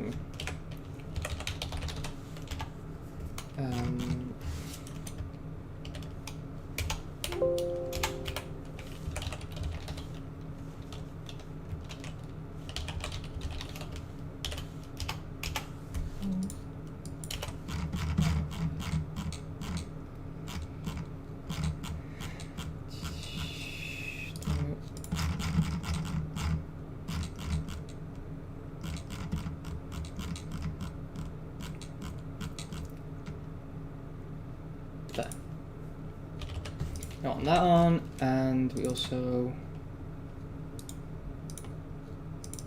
don't want that on. Were there any others that I turned on? I don't think so. Okay. Alright, everything's back to the way it was.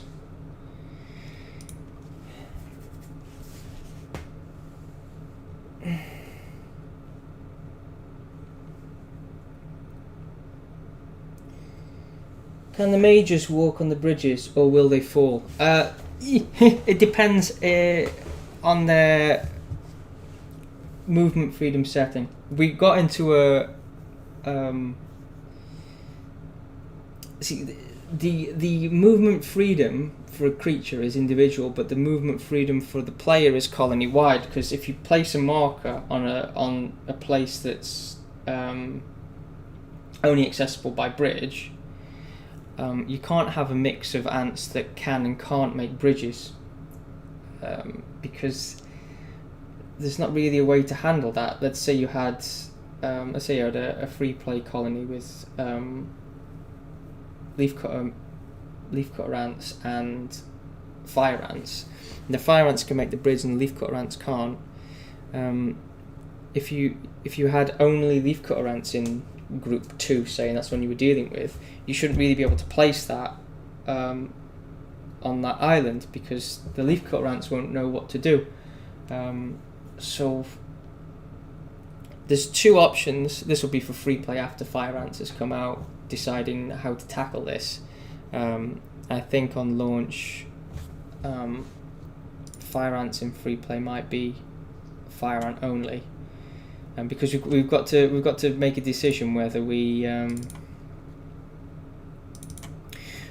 change some behaviour rules, which might not be so bad, to allow players to place markers on islands that you can only get to by bridge when you've got a mix of ants in your colony, or actually no ants that can make bridges, and it just causes your ants to queue up outside the bridge and get sort of confused and wait for some fire ants to make the bridge for them.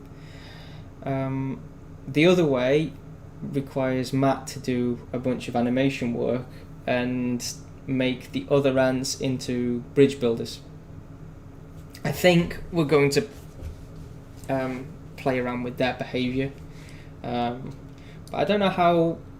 I mean, it'll put a lot of responsibility with the player to make sure they've got enough ants to make the bridge, for example. It'll be interesting to see how that pans out. I imagine we'll do a few tests. So, what we've all been waiting for, let's see how far this bridge goes with 216 ants. And I tell you what, while you're waiting for that to form, I'm just going to nip to the loo. Excuse me.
How far did we get?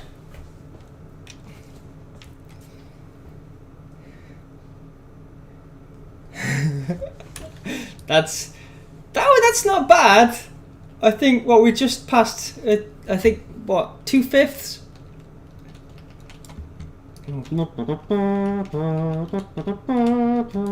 I think that's a little bit too long. All right, now just for fun, you know, if these are level 3, we get a few more. Go on.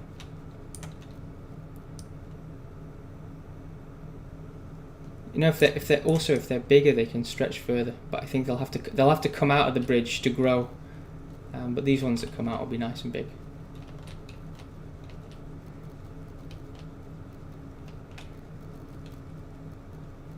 That's it. Color it all in, and then let's put some tiny ones down, just for the fun of it. Send them across as well.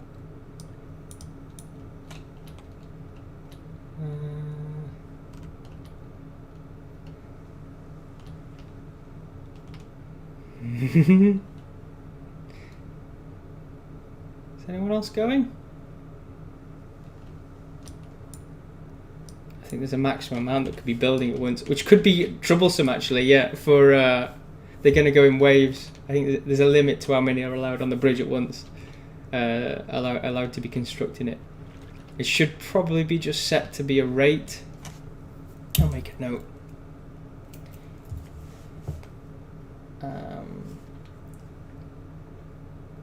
Bridge.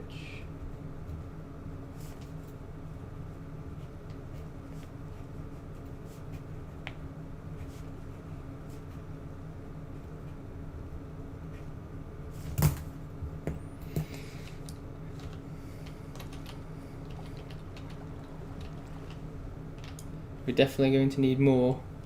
The longer it gets, the longer it's going to take to build. But we've started, so we need to finish. But this is definitely more than the demo is going to allow. I mean, for a start, we've got 600 ants now.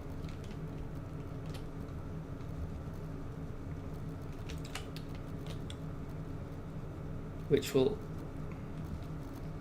start to slow down some computers, I think.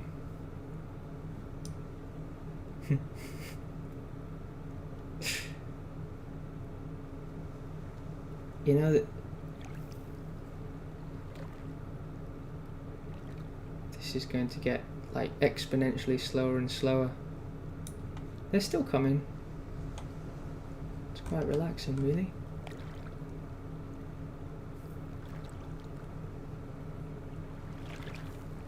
Right, so for the actual demo mission, where should we move this island to? I think getting to a population of 200 is fair enough. We should probably bring it right over here.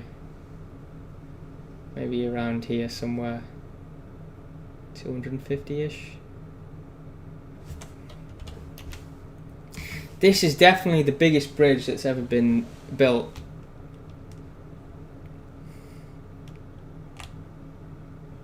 And this behaviour here doesn't seem very natural. They're definitely getting, like, there's a total amount they're allowed on the bridge at once, and when they go in at the end, they're being allowed on. And that needs to scale with the size of the bridge, I think.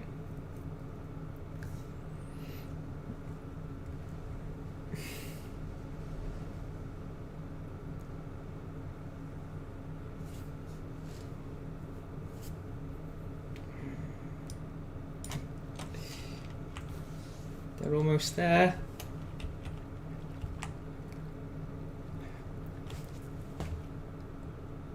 Ooh, but will they make it?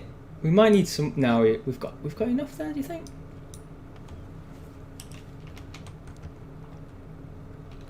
That one wasn't helpful. It didn't need to go in there.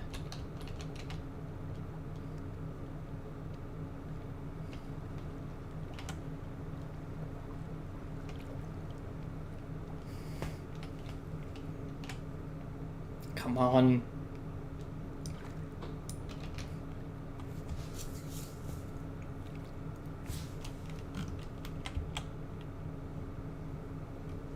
.606. What happens if I move those into that group whilst they're here? They don't go into any registers. They just disappeared now.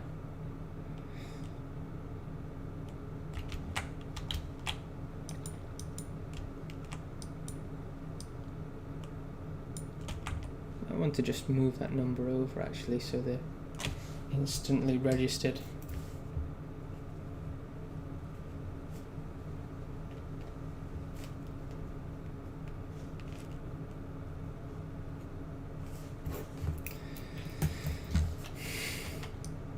Oh no! Oh, I think everybody's coming now. So they must have calculated that they've reached the end.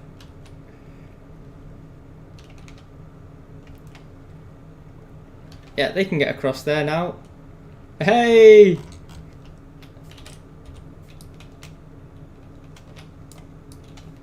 That's a serious bridge, that is.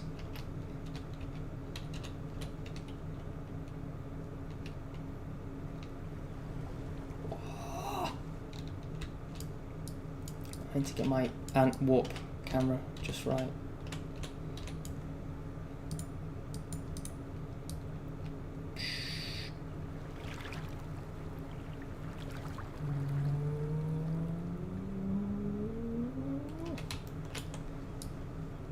Okay, enough fun.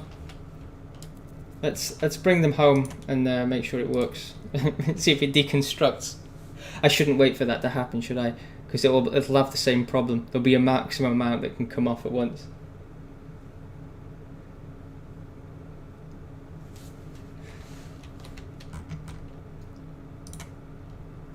I need to remove that as well.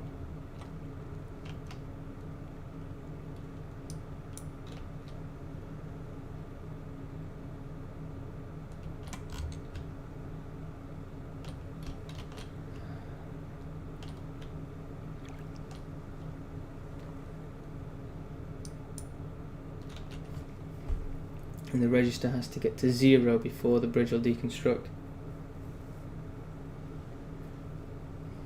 I hope it goes to 0.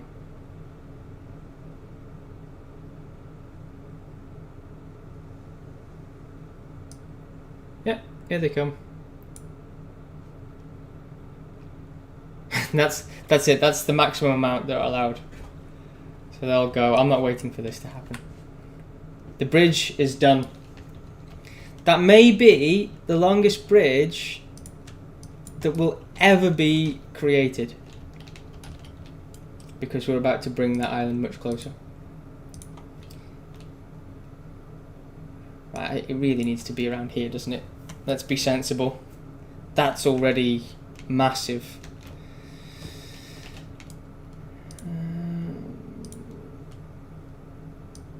Maybe not quite that close. We could do like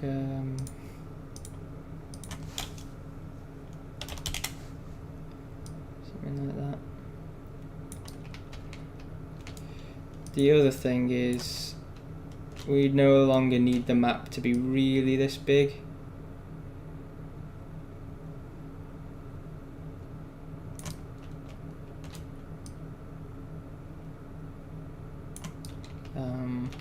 This is a bit of a waste. So I should probably make it shorter. Yeah, definitely a bridge too far.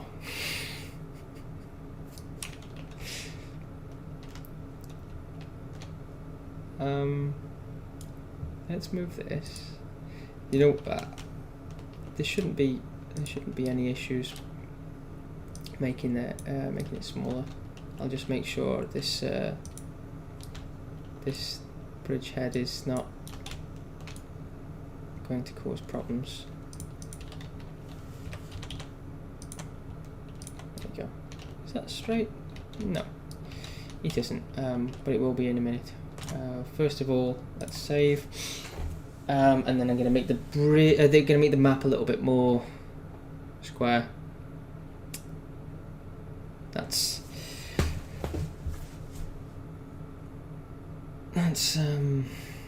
the biggest bridge. Do you know what? Do you know what's going to be difficult? Is once the player can build these two bridges and successfully fight. They're not that far off winning, and I'd like them to be able to do this quite early on. These should probably be single tile bridges, and these about 2 to 3 tiles. So I'll make that change next, because we've got these are all 2 tile bridges, and 2 tiles already takes about like 20 ants, doesn't it? So we'll fix that. Let's first of all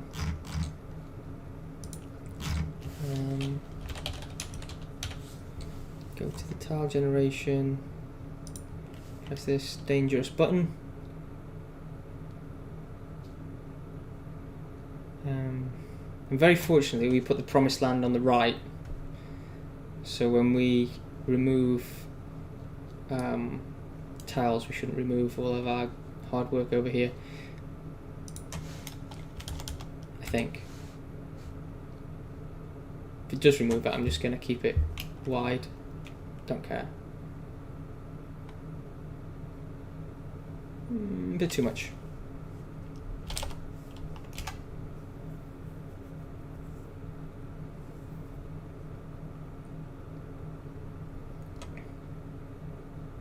Yeah, that gives us plenty to play with. Okay. Save.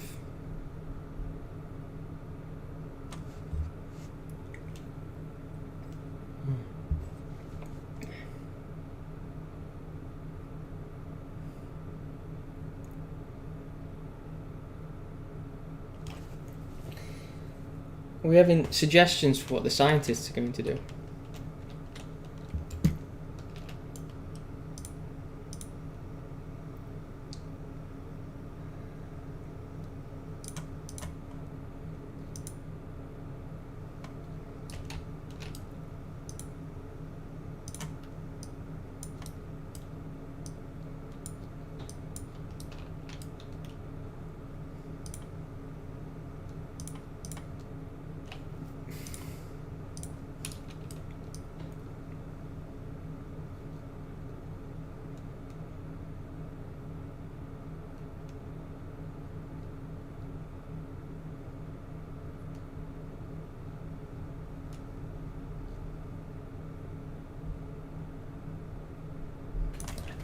Nice big promised land, and then we wanted to just shift that down 1 tile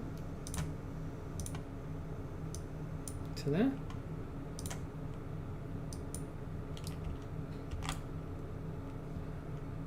That needs to render. Come on, render your thing. Oh dear.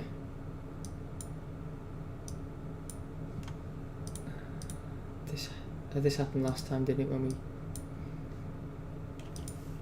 There we go. And then we want that to cut the hole out again. There we go. Yeah. Okay.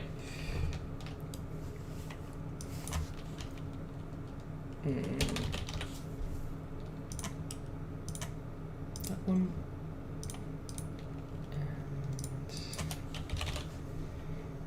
Update paths. Oh no! What have we done?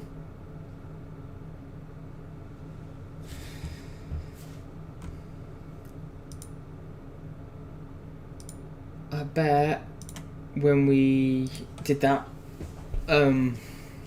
regenerating the tile grid, we lost all them bridge connections, and so we inevitably caused it to crash.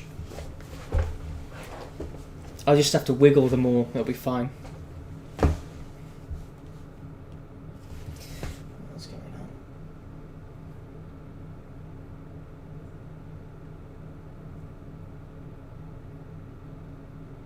Maybe he can let the ants fight against a cybernetic beetle.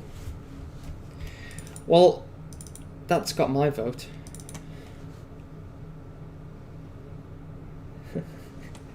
Cybernetic beetle. Oh, I can see it now.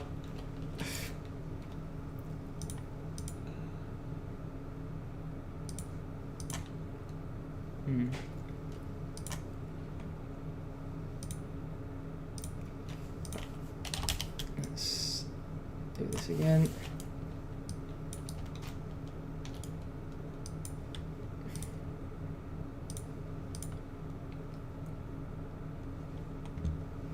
Whoops. Didn't mean to do that.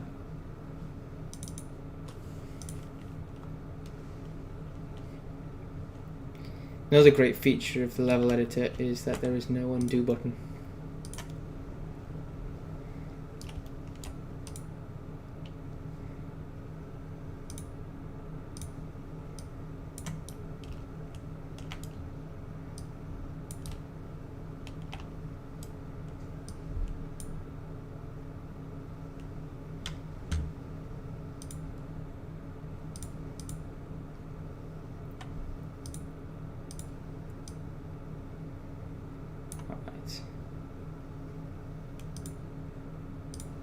We'll make the promised land look pretty later.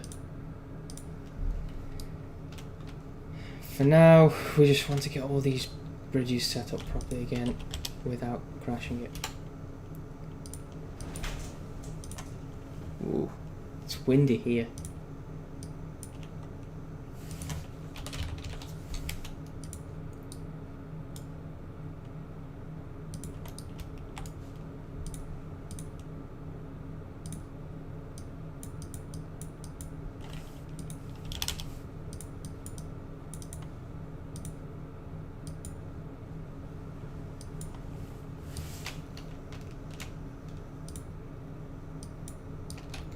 Alright.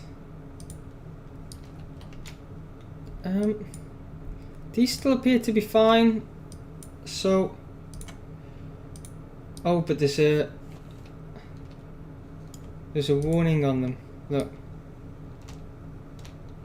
It's not a warning on that one.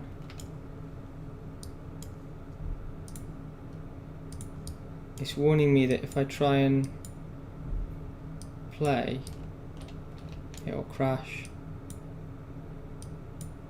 Ah, I think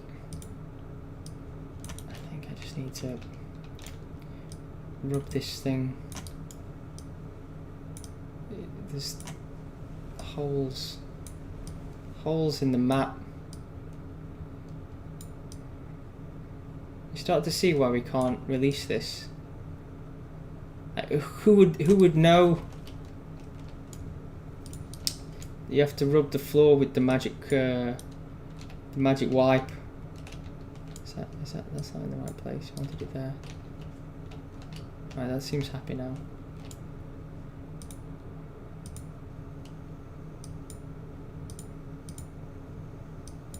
There we go.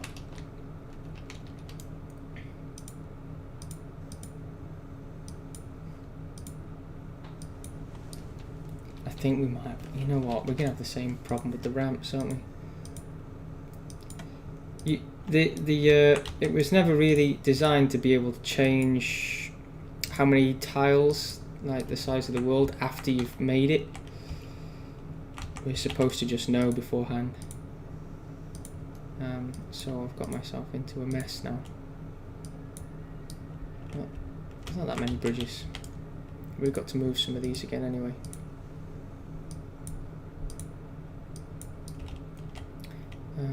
Where's this one here?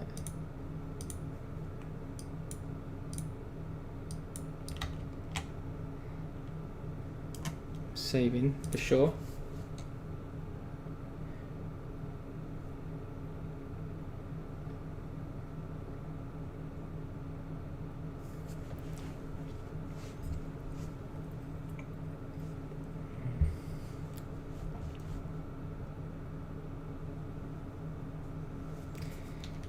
Right, what do you reckon to these? Are these, yeah, they're over holes as well. Maybe it's fine. Maybe it's fine. Shh, shh, shh. maybe it won't crash. Did I do all the bridges? Bet I didn't. Oh, right. It seems okay. The only problem is that the things under these ramps are flagged as holes. That one's not happy. Look, it's got a thing on it. Eee.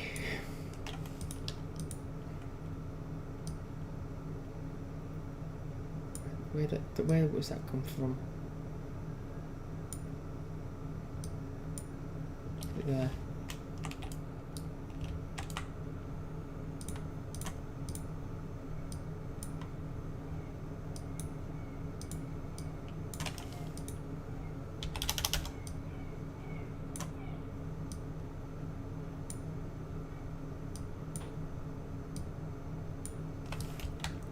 There you go.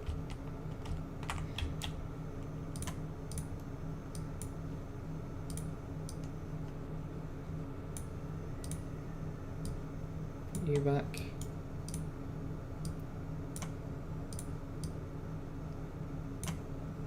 So what happens is the ramp makes a hole in the mesh underneath where it is, and then the ramp itself has a list of tiles that it remembers where it's made a hole. So when you move it somewhere else, it undoes the hole, so it works. But when we redid the overground, we got rid of all of those links to those tiles. So, right, we've already done that one, haven't we? I was happy. So it doesn't undo them, and I don't know exactly what problems that would cause, but potentially all sorts. We don't want to find out. So I'm just going fixing all of those. I think we've done them all now. We did that one. We did them all. Save again. How does the player win this level? What's the trigger for victory? We haven't quite decided yet. We know that the victory is achieved either when you build the massive bridge or just afterwards. So the objective is really to hit a certain population size, but the bridge is just a bit of fun. And of course, you know, it takes a while to build the bridge, so you could have problems while that's happening. And then somebody suggested on Wednesday that we fight a creature over here, perhaps a goldfish, or a uber praying mantis, or we just have victory achieved when they get to the promised land. We'll see how it feels. Victory will be something like that. I'm concentrating on this bridge as being the main indicator of victory to start with. If we want to put something to fight at the end of the bridge, that's something we can do afterwards. And I'm thinking population-wise, the objective should be to get to about 200 fire ants. In from the carry mission 2-1, there is a proximity trigger used for the narration. Maybe the code for that can be used. Yeah, to find you mean the actual trigger to see when the game's finished. Yeah, it could be. Well, we might we could put a hill up here and say this is the where the new colony is going to start, and as soon as we get an ant there, we win. I think this is going to be a bit short, isn't it? Still, it should be fairly difficult to get this many ants. But then again, you know, they can almost make it. Maybe the victory condition should be about 250. I think I'll leave it. What we will want to do is have it make a little bit more sense, because we've got this big thing jutting out here and they're making the bridge from here. So I'm going to rearrange the terrain to make this a little bit more sensible. So we're going to have a sort of thing jutting out here, and that's going to be the furthest point.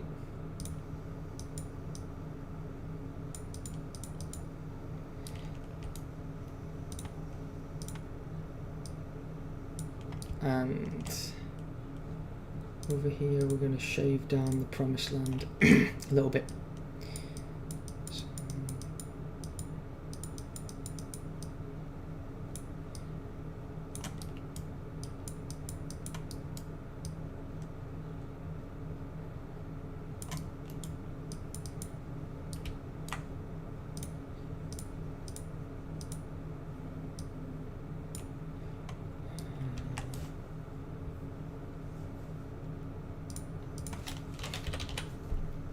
he's back up.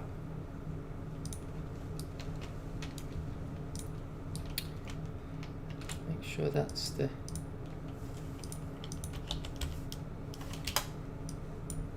bit that sticks out the most.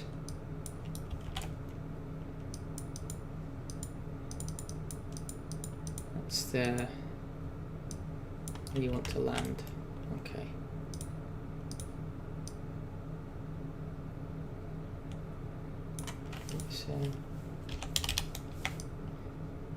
Don't want it to seem easy to get to when the water's low, even though you wouldn't be able to. And we could have an option for a low bridge and a high bridge. One thing you're going to have to do is make the bridge before the water changes height.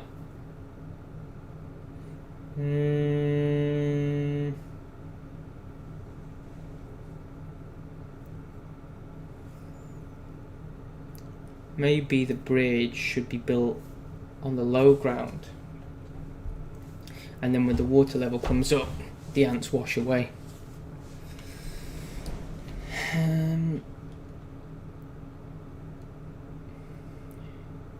Yeah, that makes a little bit more sense, maybe. Although, if you build it when the water's high, you're safe, aren't you? Because you don't have to, your ants don't need to be in a fight, so you've got the opportunity to build it. Whereas if the water's low, you've got to do this big fight, then build the bridge. And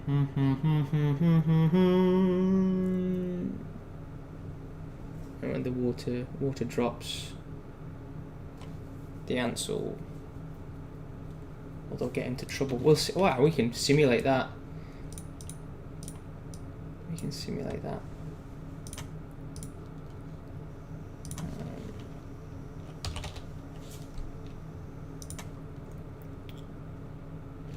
Shall we just have a quick look at the behavior tree and just see where to make bridge, isn't it? Try to reserve a cart. Once we've reserved a cart, we're heading out. So I'm just trying to find out where that limit is that stops you sending ants out. You know what? It might be.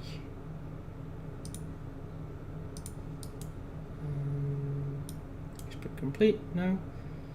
Is bridge needed? Yes. Reserve cart.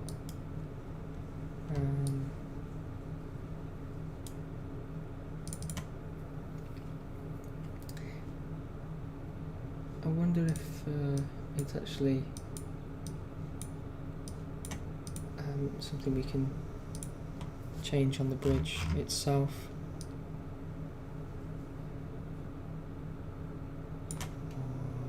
It's going to be in here. Yeah. A variable.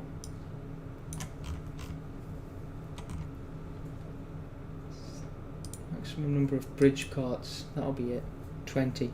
And they're not going to be allowed to leave until they've got a course because they go out in a cart.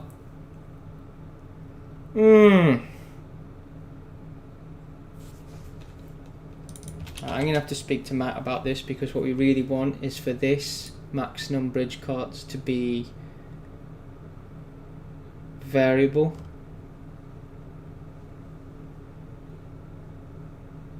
Based on the size of the bridge. I don't think carts are that expensive. I think we can do 100 and just for now.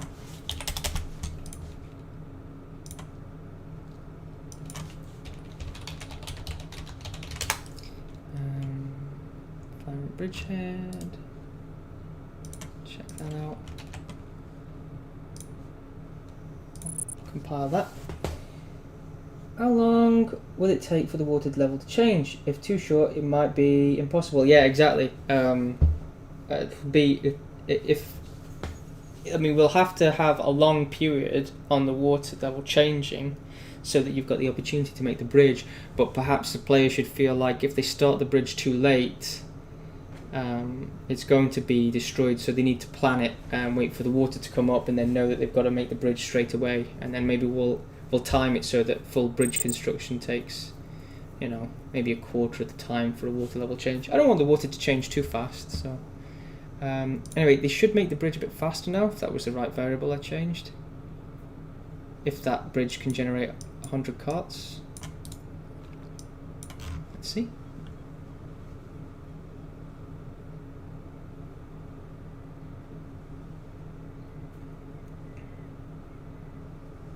Will there be an extra level where there's a maze?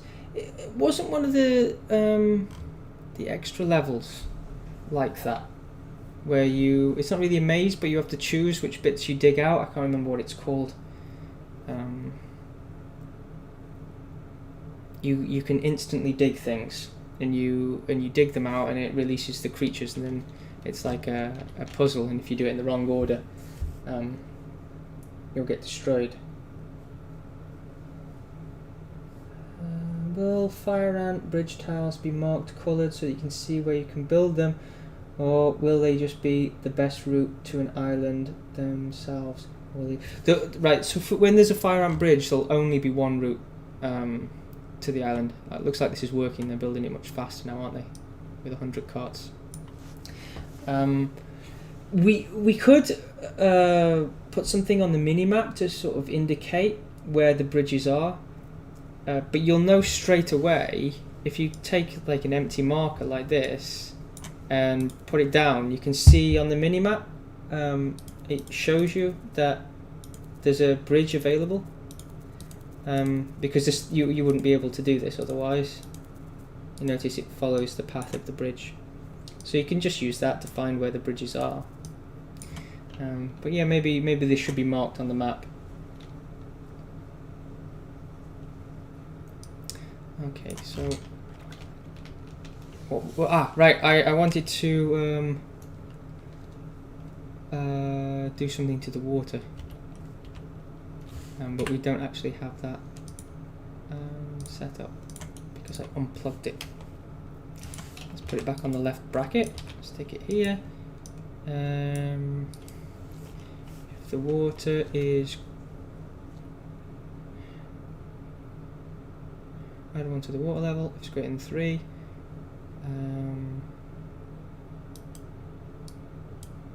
We'll set it to go to 2, so just go between 2 and 3. What was that? Left bracket.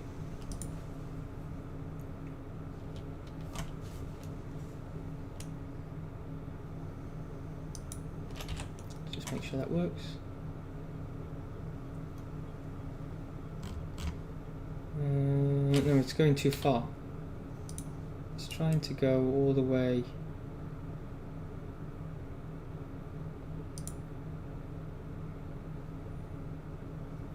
Because water level loop starts at 2. Okay.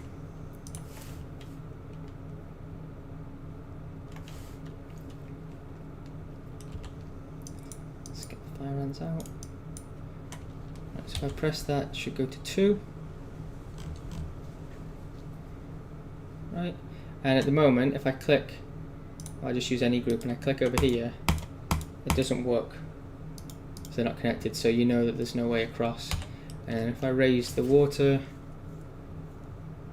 and then I click over here, you can see the bridge is revealed. So we can send our ants across to the promised land. We can start building this bridge, and then we can see what happens if we change the water level whilst they're in progress.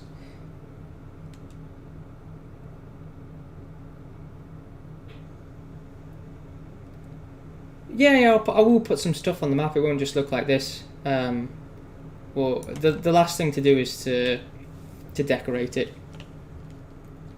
because we might want to make changes to the terrain still. All right, let's drop the water and see if the game breaks. Oh, that worked out fairly well.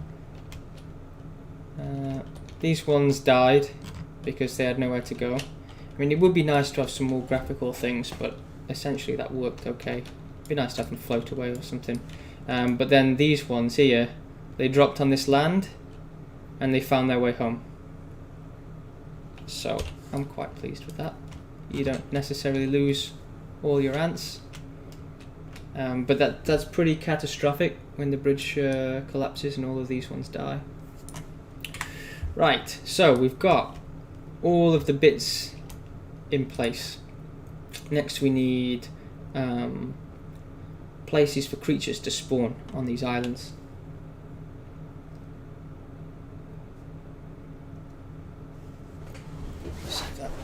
Give me a second.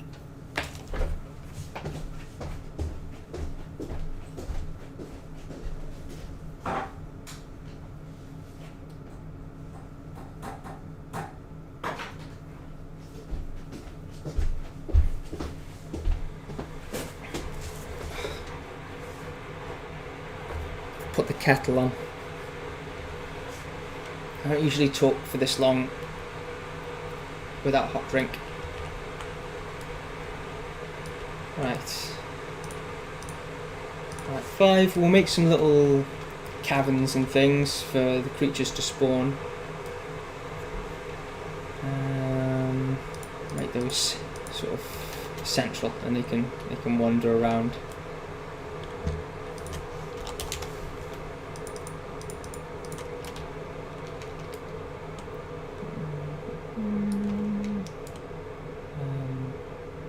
And then we'll need some things here.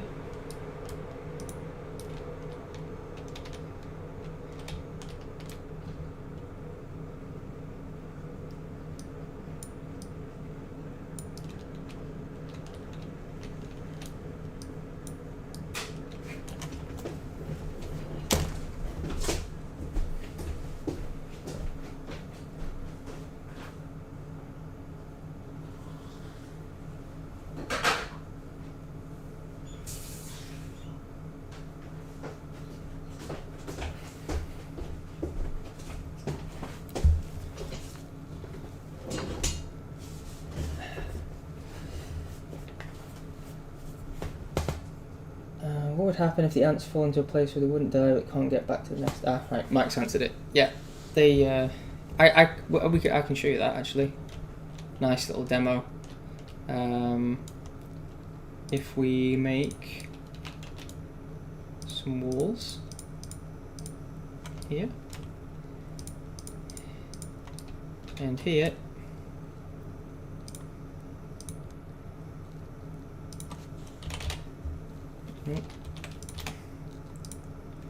Rebuild the paths.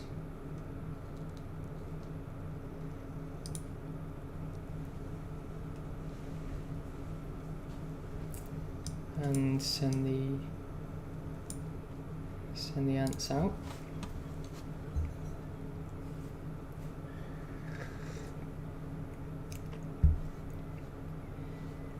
You should see little exclamation marks over their heads that they're panicking.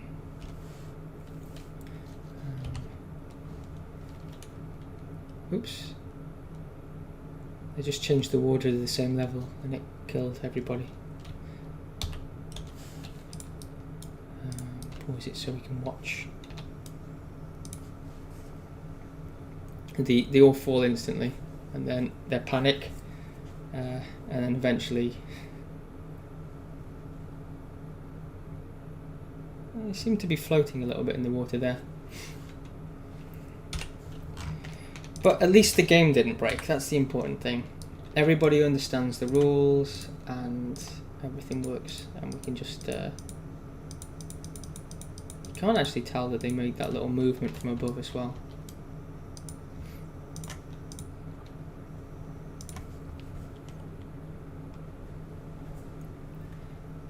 Water strider. We had water strider on the list of possible insects. We went with the fishing spider instead. I know it's a water strider, isn't a spider. We wanted something that looked a bit like that floated. We just had a space for a spider there that seemed to fit better. Because you can't make every insect, unfortunately. Okay. I'm going to carry on making these little hills.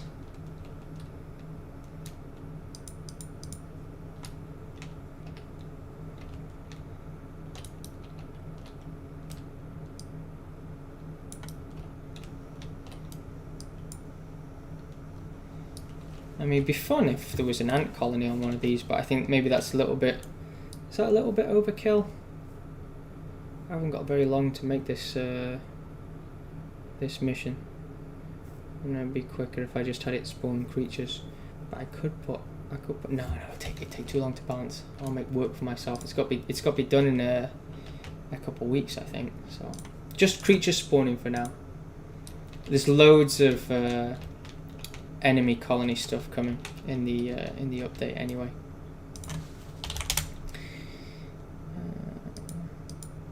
Right, I said I'd shorten these because I think it might take a while for the player to be able to cross them, and that would be a shame. There we go. Twin it. Will the rhino beetle be added? I always wanted to add the rhino beetle, but unfortunately it's not like this sort of... I really wanted it to be, you know, have this sort of killer horn that would bash. I mean, I suppose we can take liberties and do what we like.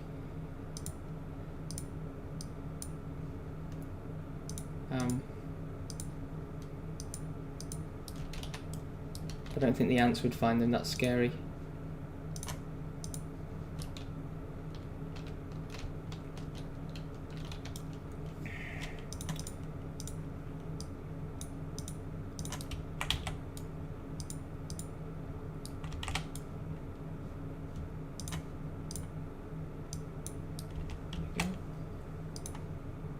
Did I twin that other one up properly? I think I did, yes. And then these satellite islands. I mean, they can be quite big still, but I'm just going to make them maybe, you know, one tile closer.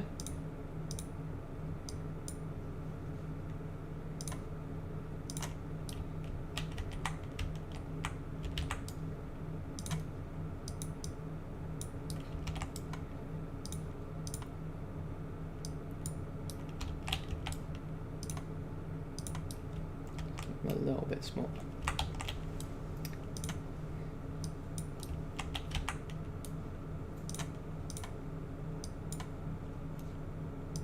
Okay, that seems better. Build the paths. This is a demo level. It's the new fire ant levels in the campaign are already far more developed than this. They're in the sort of testing and balancing phase now. I'm going to save this. But this will be the first playable one.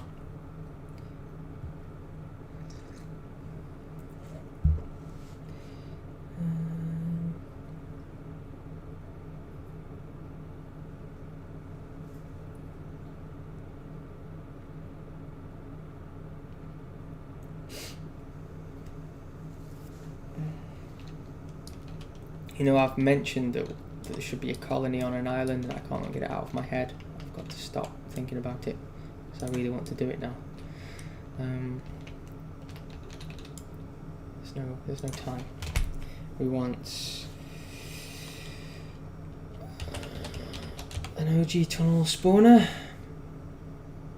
like this one. Oh gosh, it's bigger than I remember. Right, we're going to need a bigger mound.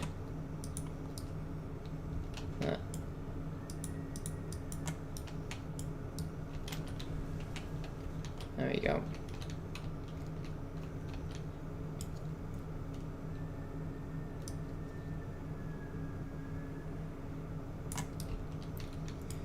One there, that looks alright. 2 on these islands.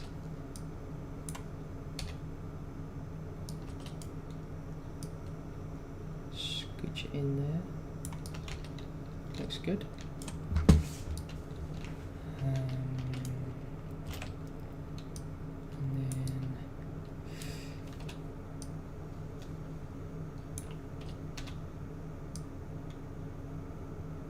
put on there. This is one of the few objects that doesn't snap in yet. It may never snap in, but the snapping thing was, I mean, it is really nice to have these things snap into place. It speeds up level editing so much. I'll put one in. Shall we make another little hill, or will that do? Maybe that'll do. If I want to make this space more interesting.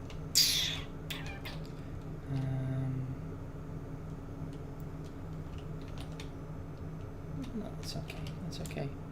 We'll just have one. I'll just put some little blobs of land around so there's something to attach plants to and things, so it looks pretty. Is that too small for that? Oh no, goes in just right.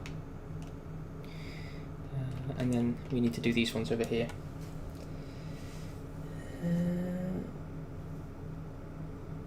Never thought of adding termites as one of a future enemy. Wow. You know? Maybe.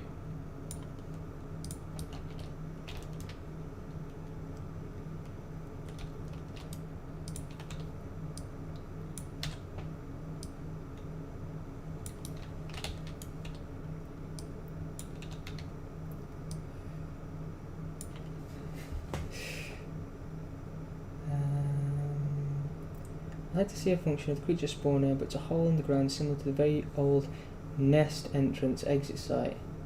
Actually, yeah, that's a good idea.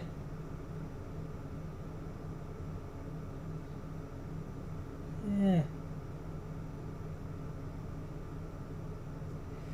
All right, I'll get started on termites.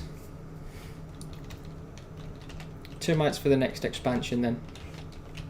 We'll do it all about termites.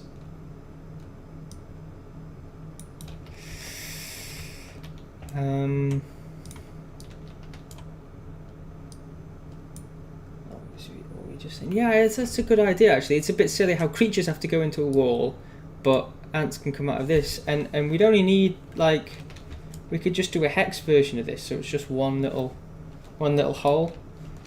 But you know, sewing this in is such a nightmare actually.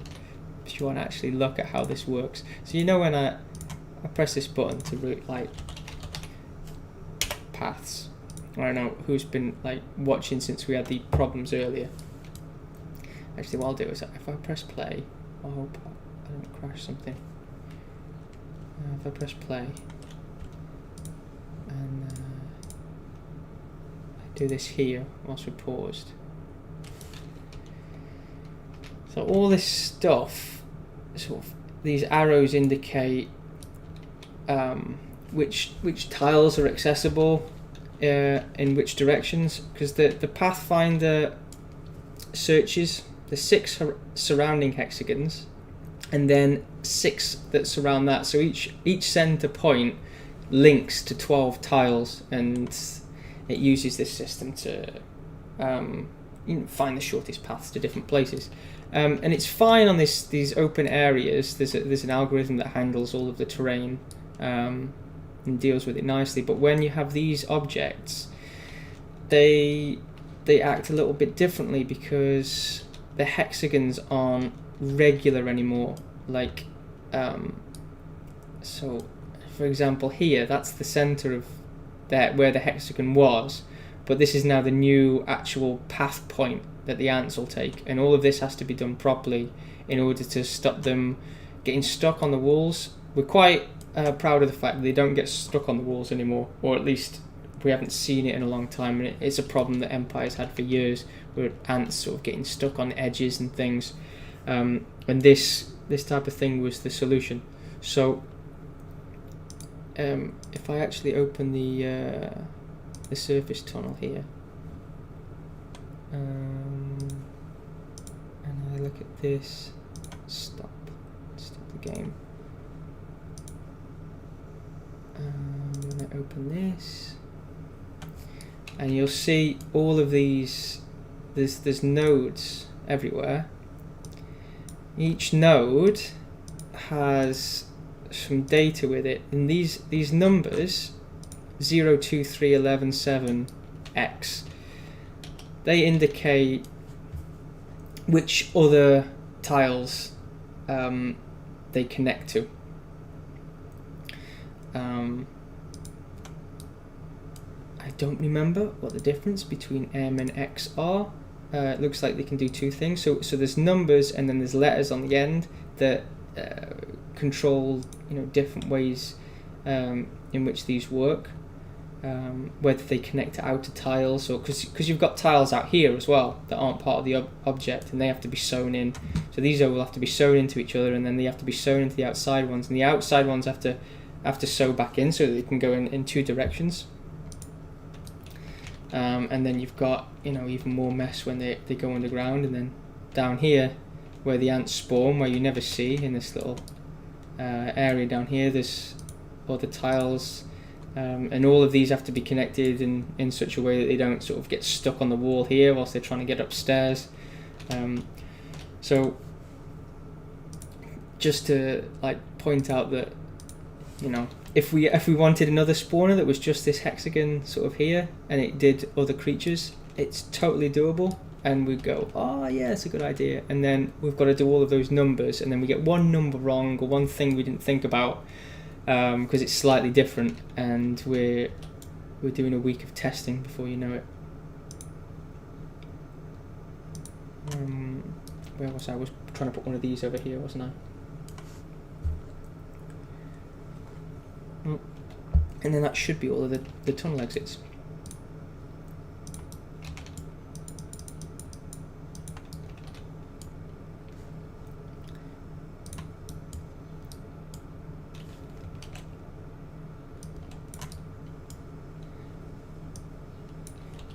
So these aren't actually, they don't collide with anything, they're just visual, and the creature just sort of spawns on the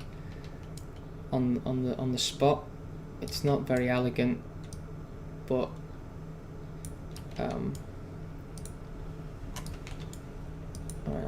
I'd like to make it look more like they were coming out of the hole, but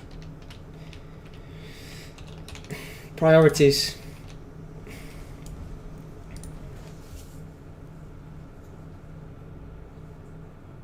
Are there underground wasps' nests?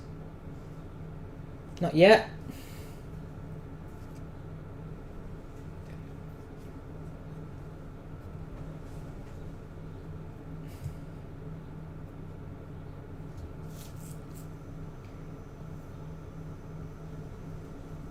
Tarantula or rhino beetle? The rhino beetle would be so wonderful, but the tarantula would certainly be the more formidable enemy. Okay, so we've got the sort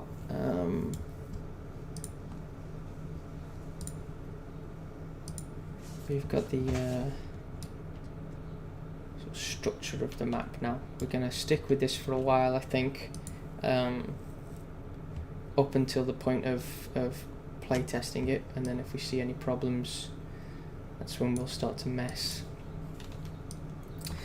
So we can get to all these islands with relatively few ants, I think.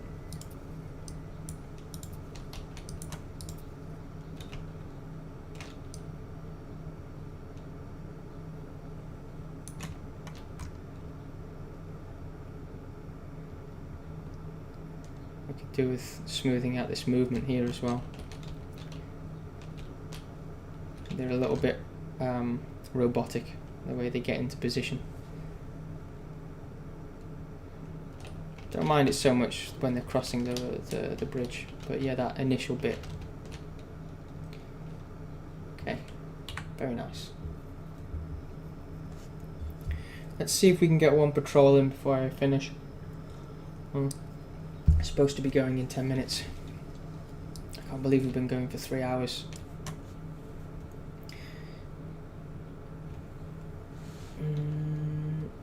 Right. Now, there's a new patrol system that's based on the patrol system that we used in the leafcutter levels, and John's been very kind and taken all of the different patrol functions and put them in one nice, easy to use patrol manager blueprint. So I'm going to try and remember how that works.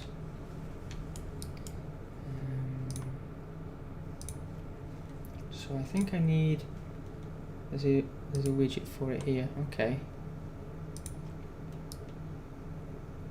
Where shall we start? Let's start with this middle island here. It's got 2 spawn points. I'm going to add a patrol manager.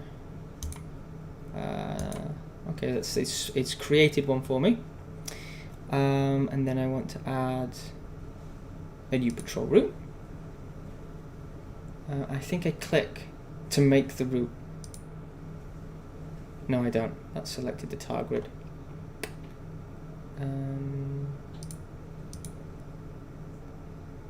Maybe I have to click on it again. Spawn replace patrol route. Okay, that's good. I've got a button now. And we're going to want the creatures to... Did that put something down? I think this is supposed to be adding patrol points.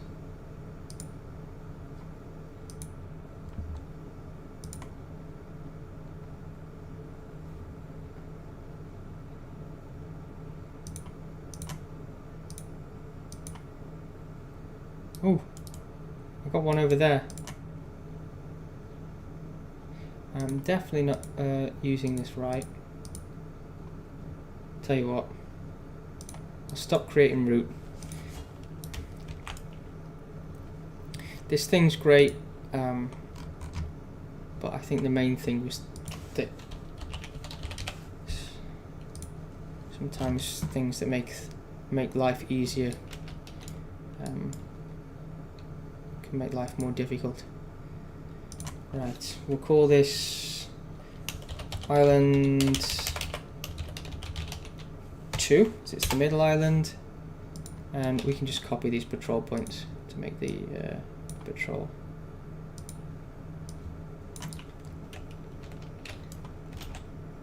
From there, and from there. That's nice. 4. And then I'm going to the patrol manager, add 2 more points, that one and that one. We've got 4 patrol points in there now. We want a spawn point, should be that. I'll add another spawn point, which is that one. Colony ID. Everything's going to be allied. Colony ID -2. And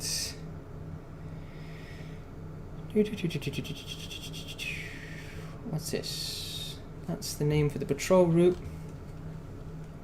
Patrol order.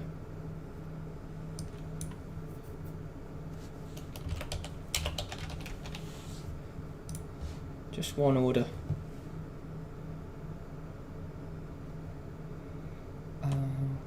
Quite sure what that does. The patrol order. Maybe if you send 2 patrols out and it staggers them, you can do one then the other. We don't need any alternative points. How much creatures will randomize their patrol locations? We don't want them going in a circle, so I'll set that to 1. And this is how much spawn mass will come out. I'd like this to be normalized, and I don't. I think I asked John if he could normalize that, but he's just gone away on holiday. So if we start using this, it won't be rebalanceable, but it won't matter. It's just an example at the moment. And spawn classes. So we need a name for the type of creatures. I don't know. Let's call them Jungle 1. And they need, what's this? Spawn classes and data. It's got to have a class and creature level. The chance and a danger mass multiplier.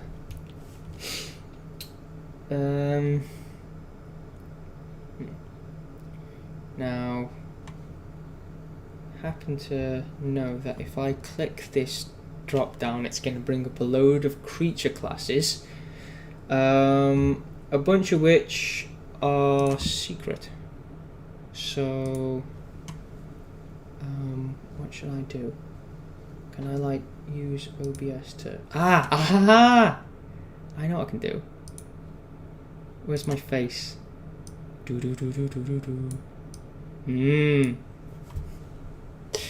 Now you can't see what's going on. Okay, we'll have a spiny devil, a small one, and we'll have a medium one,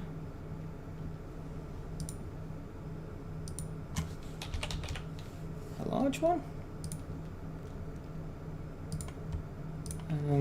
What else? Well, let's just have that. It's the spiny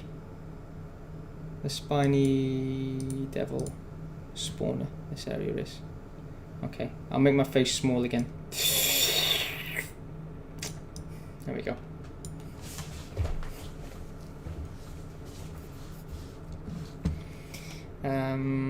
Okay.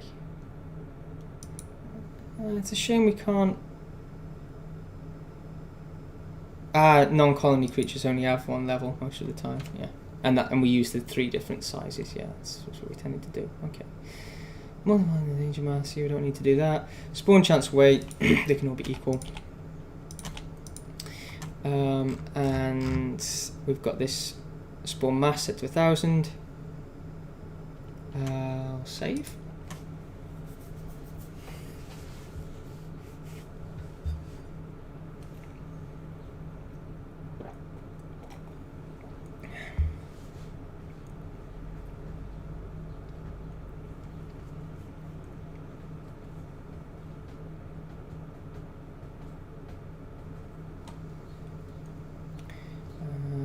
And now let's, just before we go, let's try and spawn them, shall we?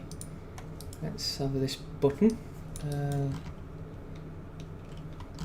Let's keep that one however it is.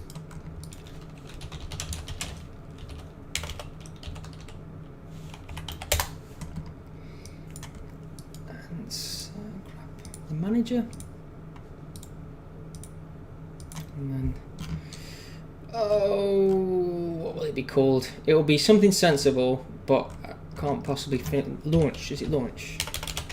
Yes, launch the creatures. What do we call it? Make it was Island 2, wasn't it?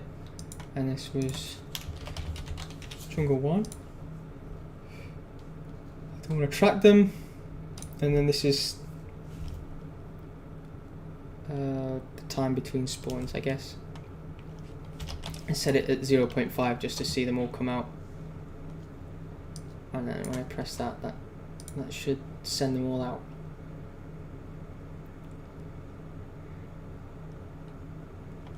And that's, you know what? Let's assume that it's all going to work and make a button to send them to sleep.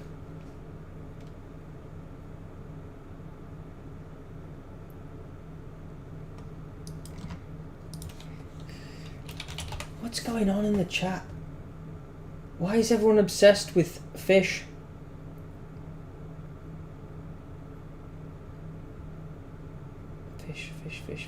Fish. I never mentioned fish.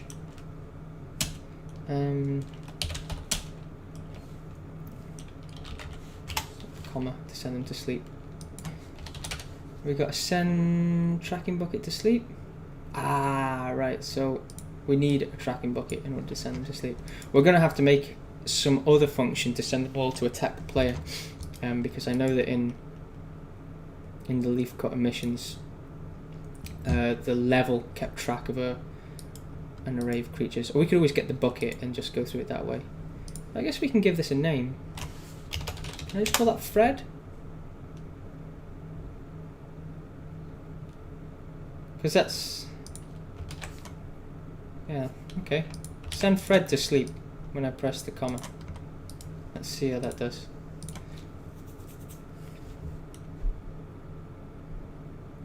I had fish for lunch. Alright. Full stop. Should make some stuff spawn. Hey! That's 4 spiny devils. All about the same size. I can press it again. We don't seem to be getting any variation. And some of them are getting angry with each other. Why aren't we getting any variation? We did put small, medium and large into the jungle 1 set. They've all got the same weight. I'll have to ask John about that, because I think they're all small. Or it could be, actually, it could be a case of this spawn mass not being high enough, because that could actually be a very small number. That needs to be, that's just a calculation that needs to be normalized based on, the idea was this spawn mass was like a value of how dangerous a creature is, and we've got a few calculations, like it's their attack speed times their attack damage times their health, and it's useful for the AI as well, because it changes if the creature's been injured, it recalculates it, but it's very hard to figure out how many, how much you need. So we also wanted to have like a standard unit, which was the black ant, and you get the danger mass of the black ant, and then everything would be calculated in multiples of black ants. So you go, I want some spiny devils, I want about 100 black ants worth of spiny devils, and then it's easier to think about. Alright, now we're getting a mix. Yeah, we couldn't have a mix before because there wasn't as much enough danger mass. There we go. So when I press comma, they should all go to sleep.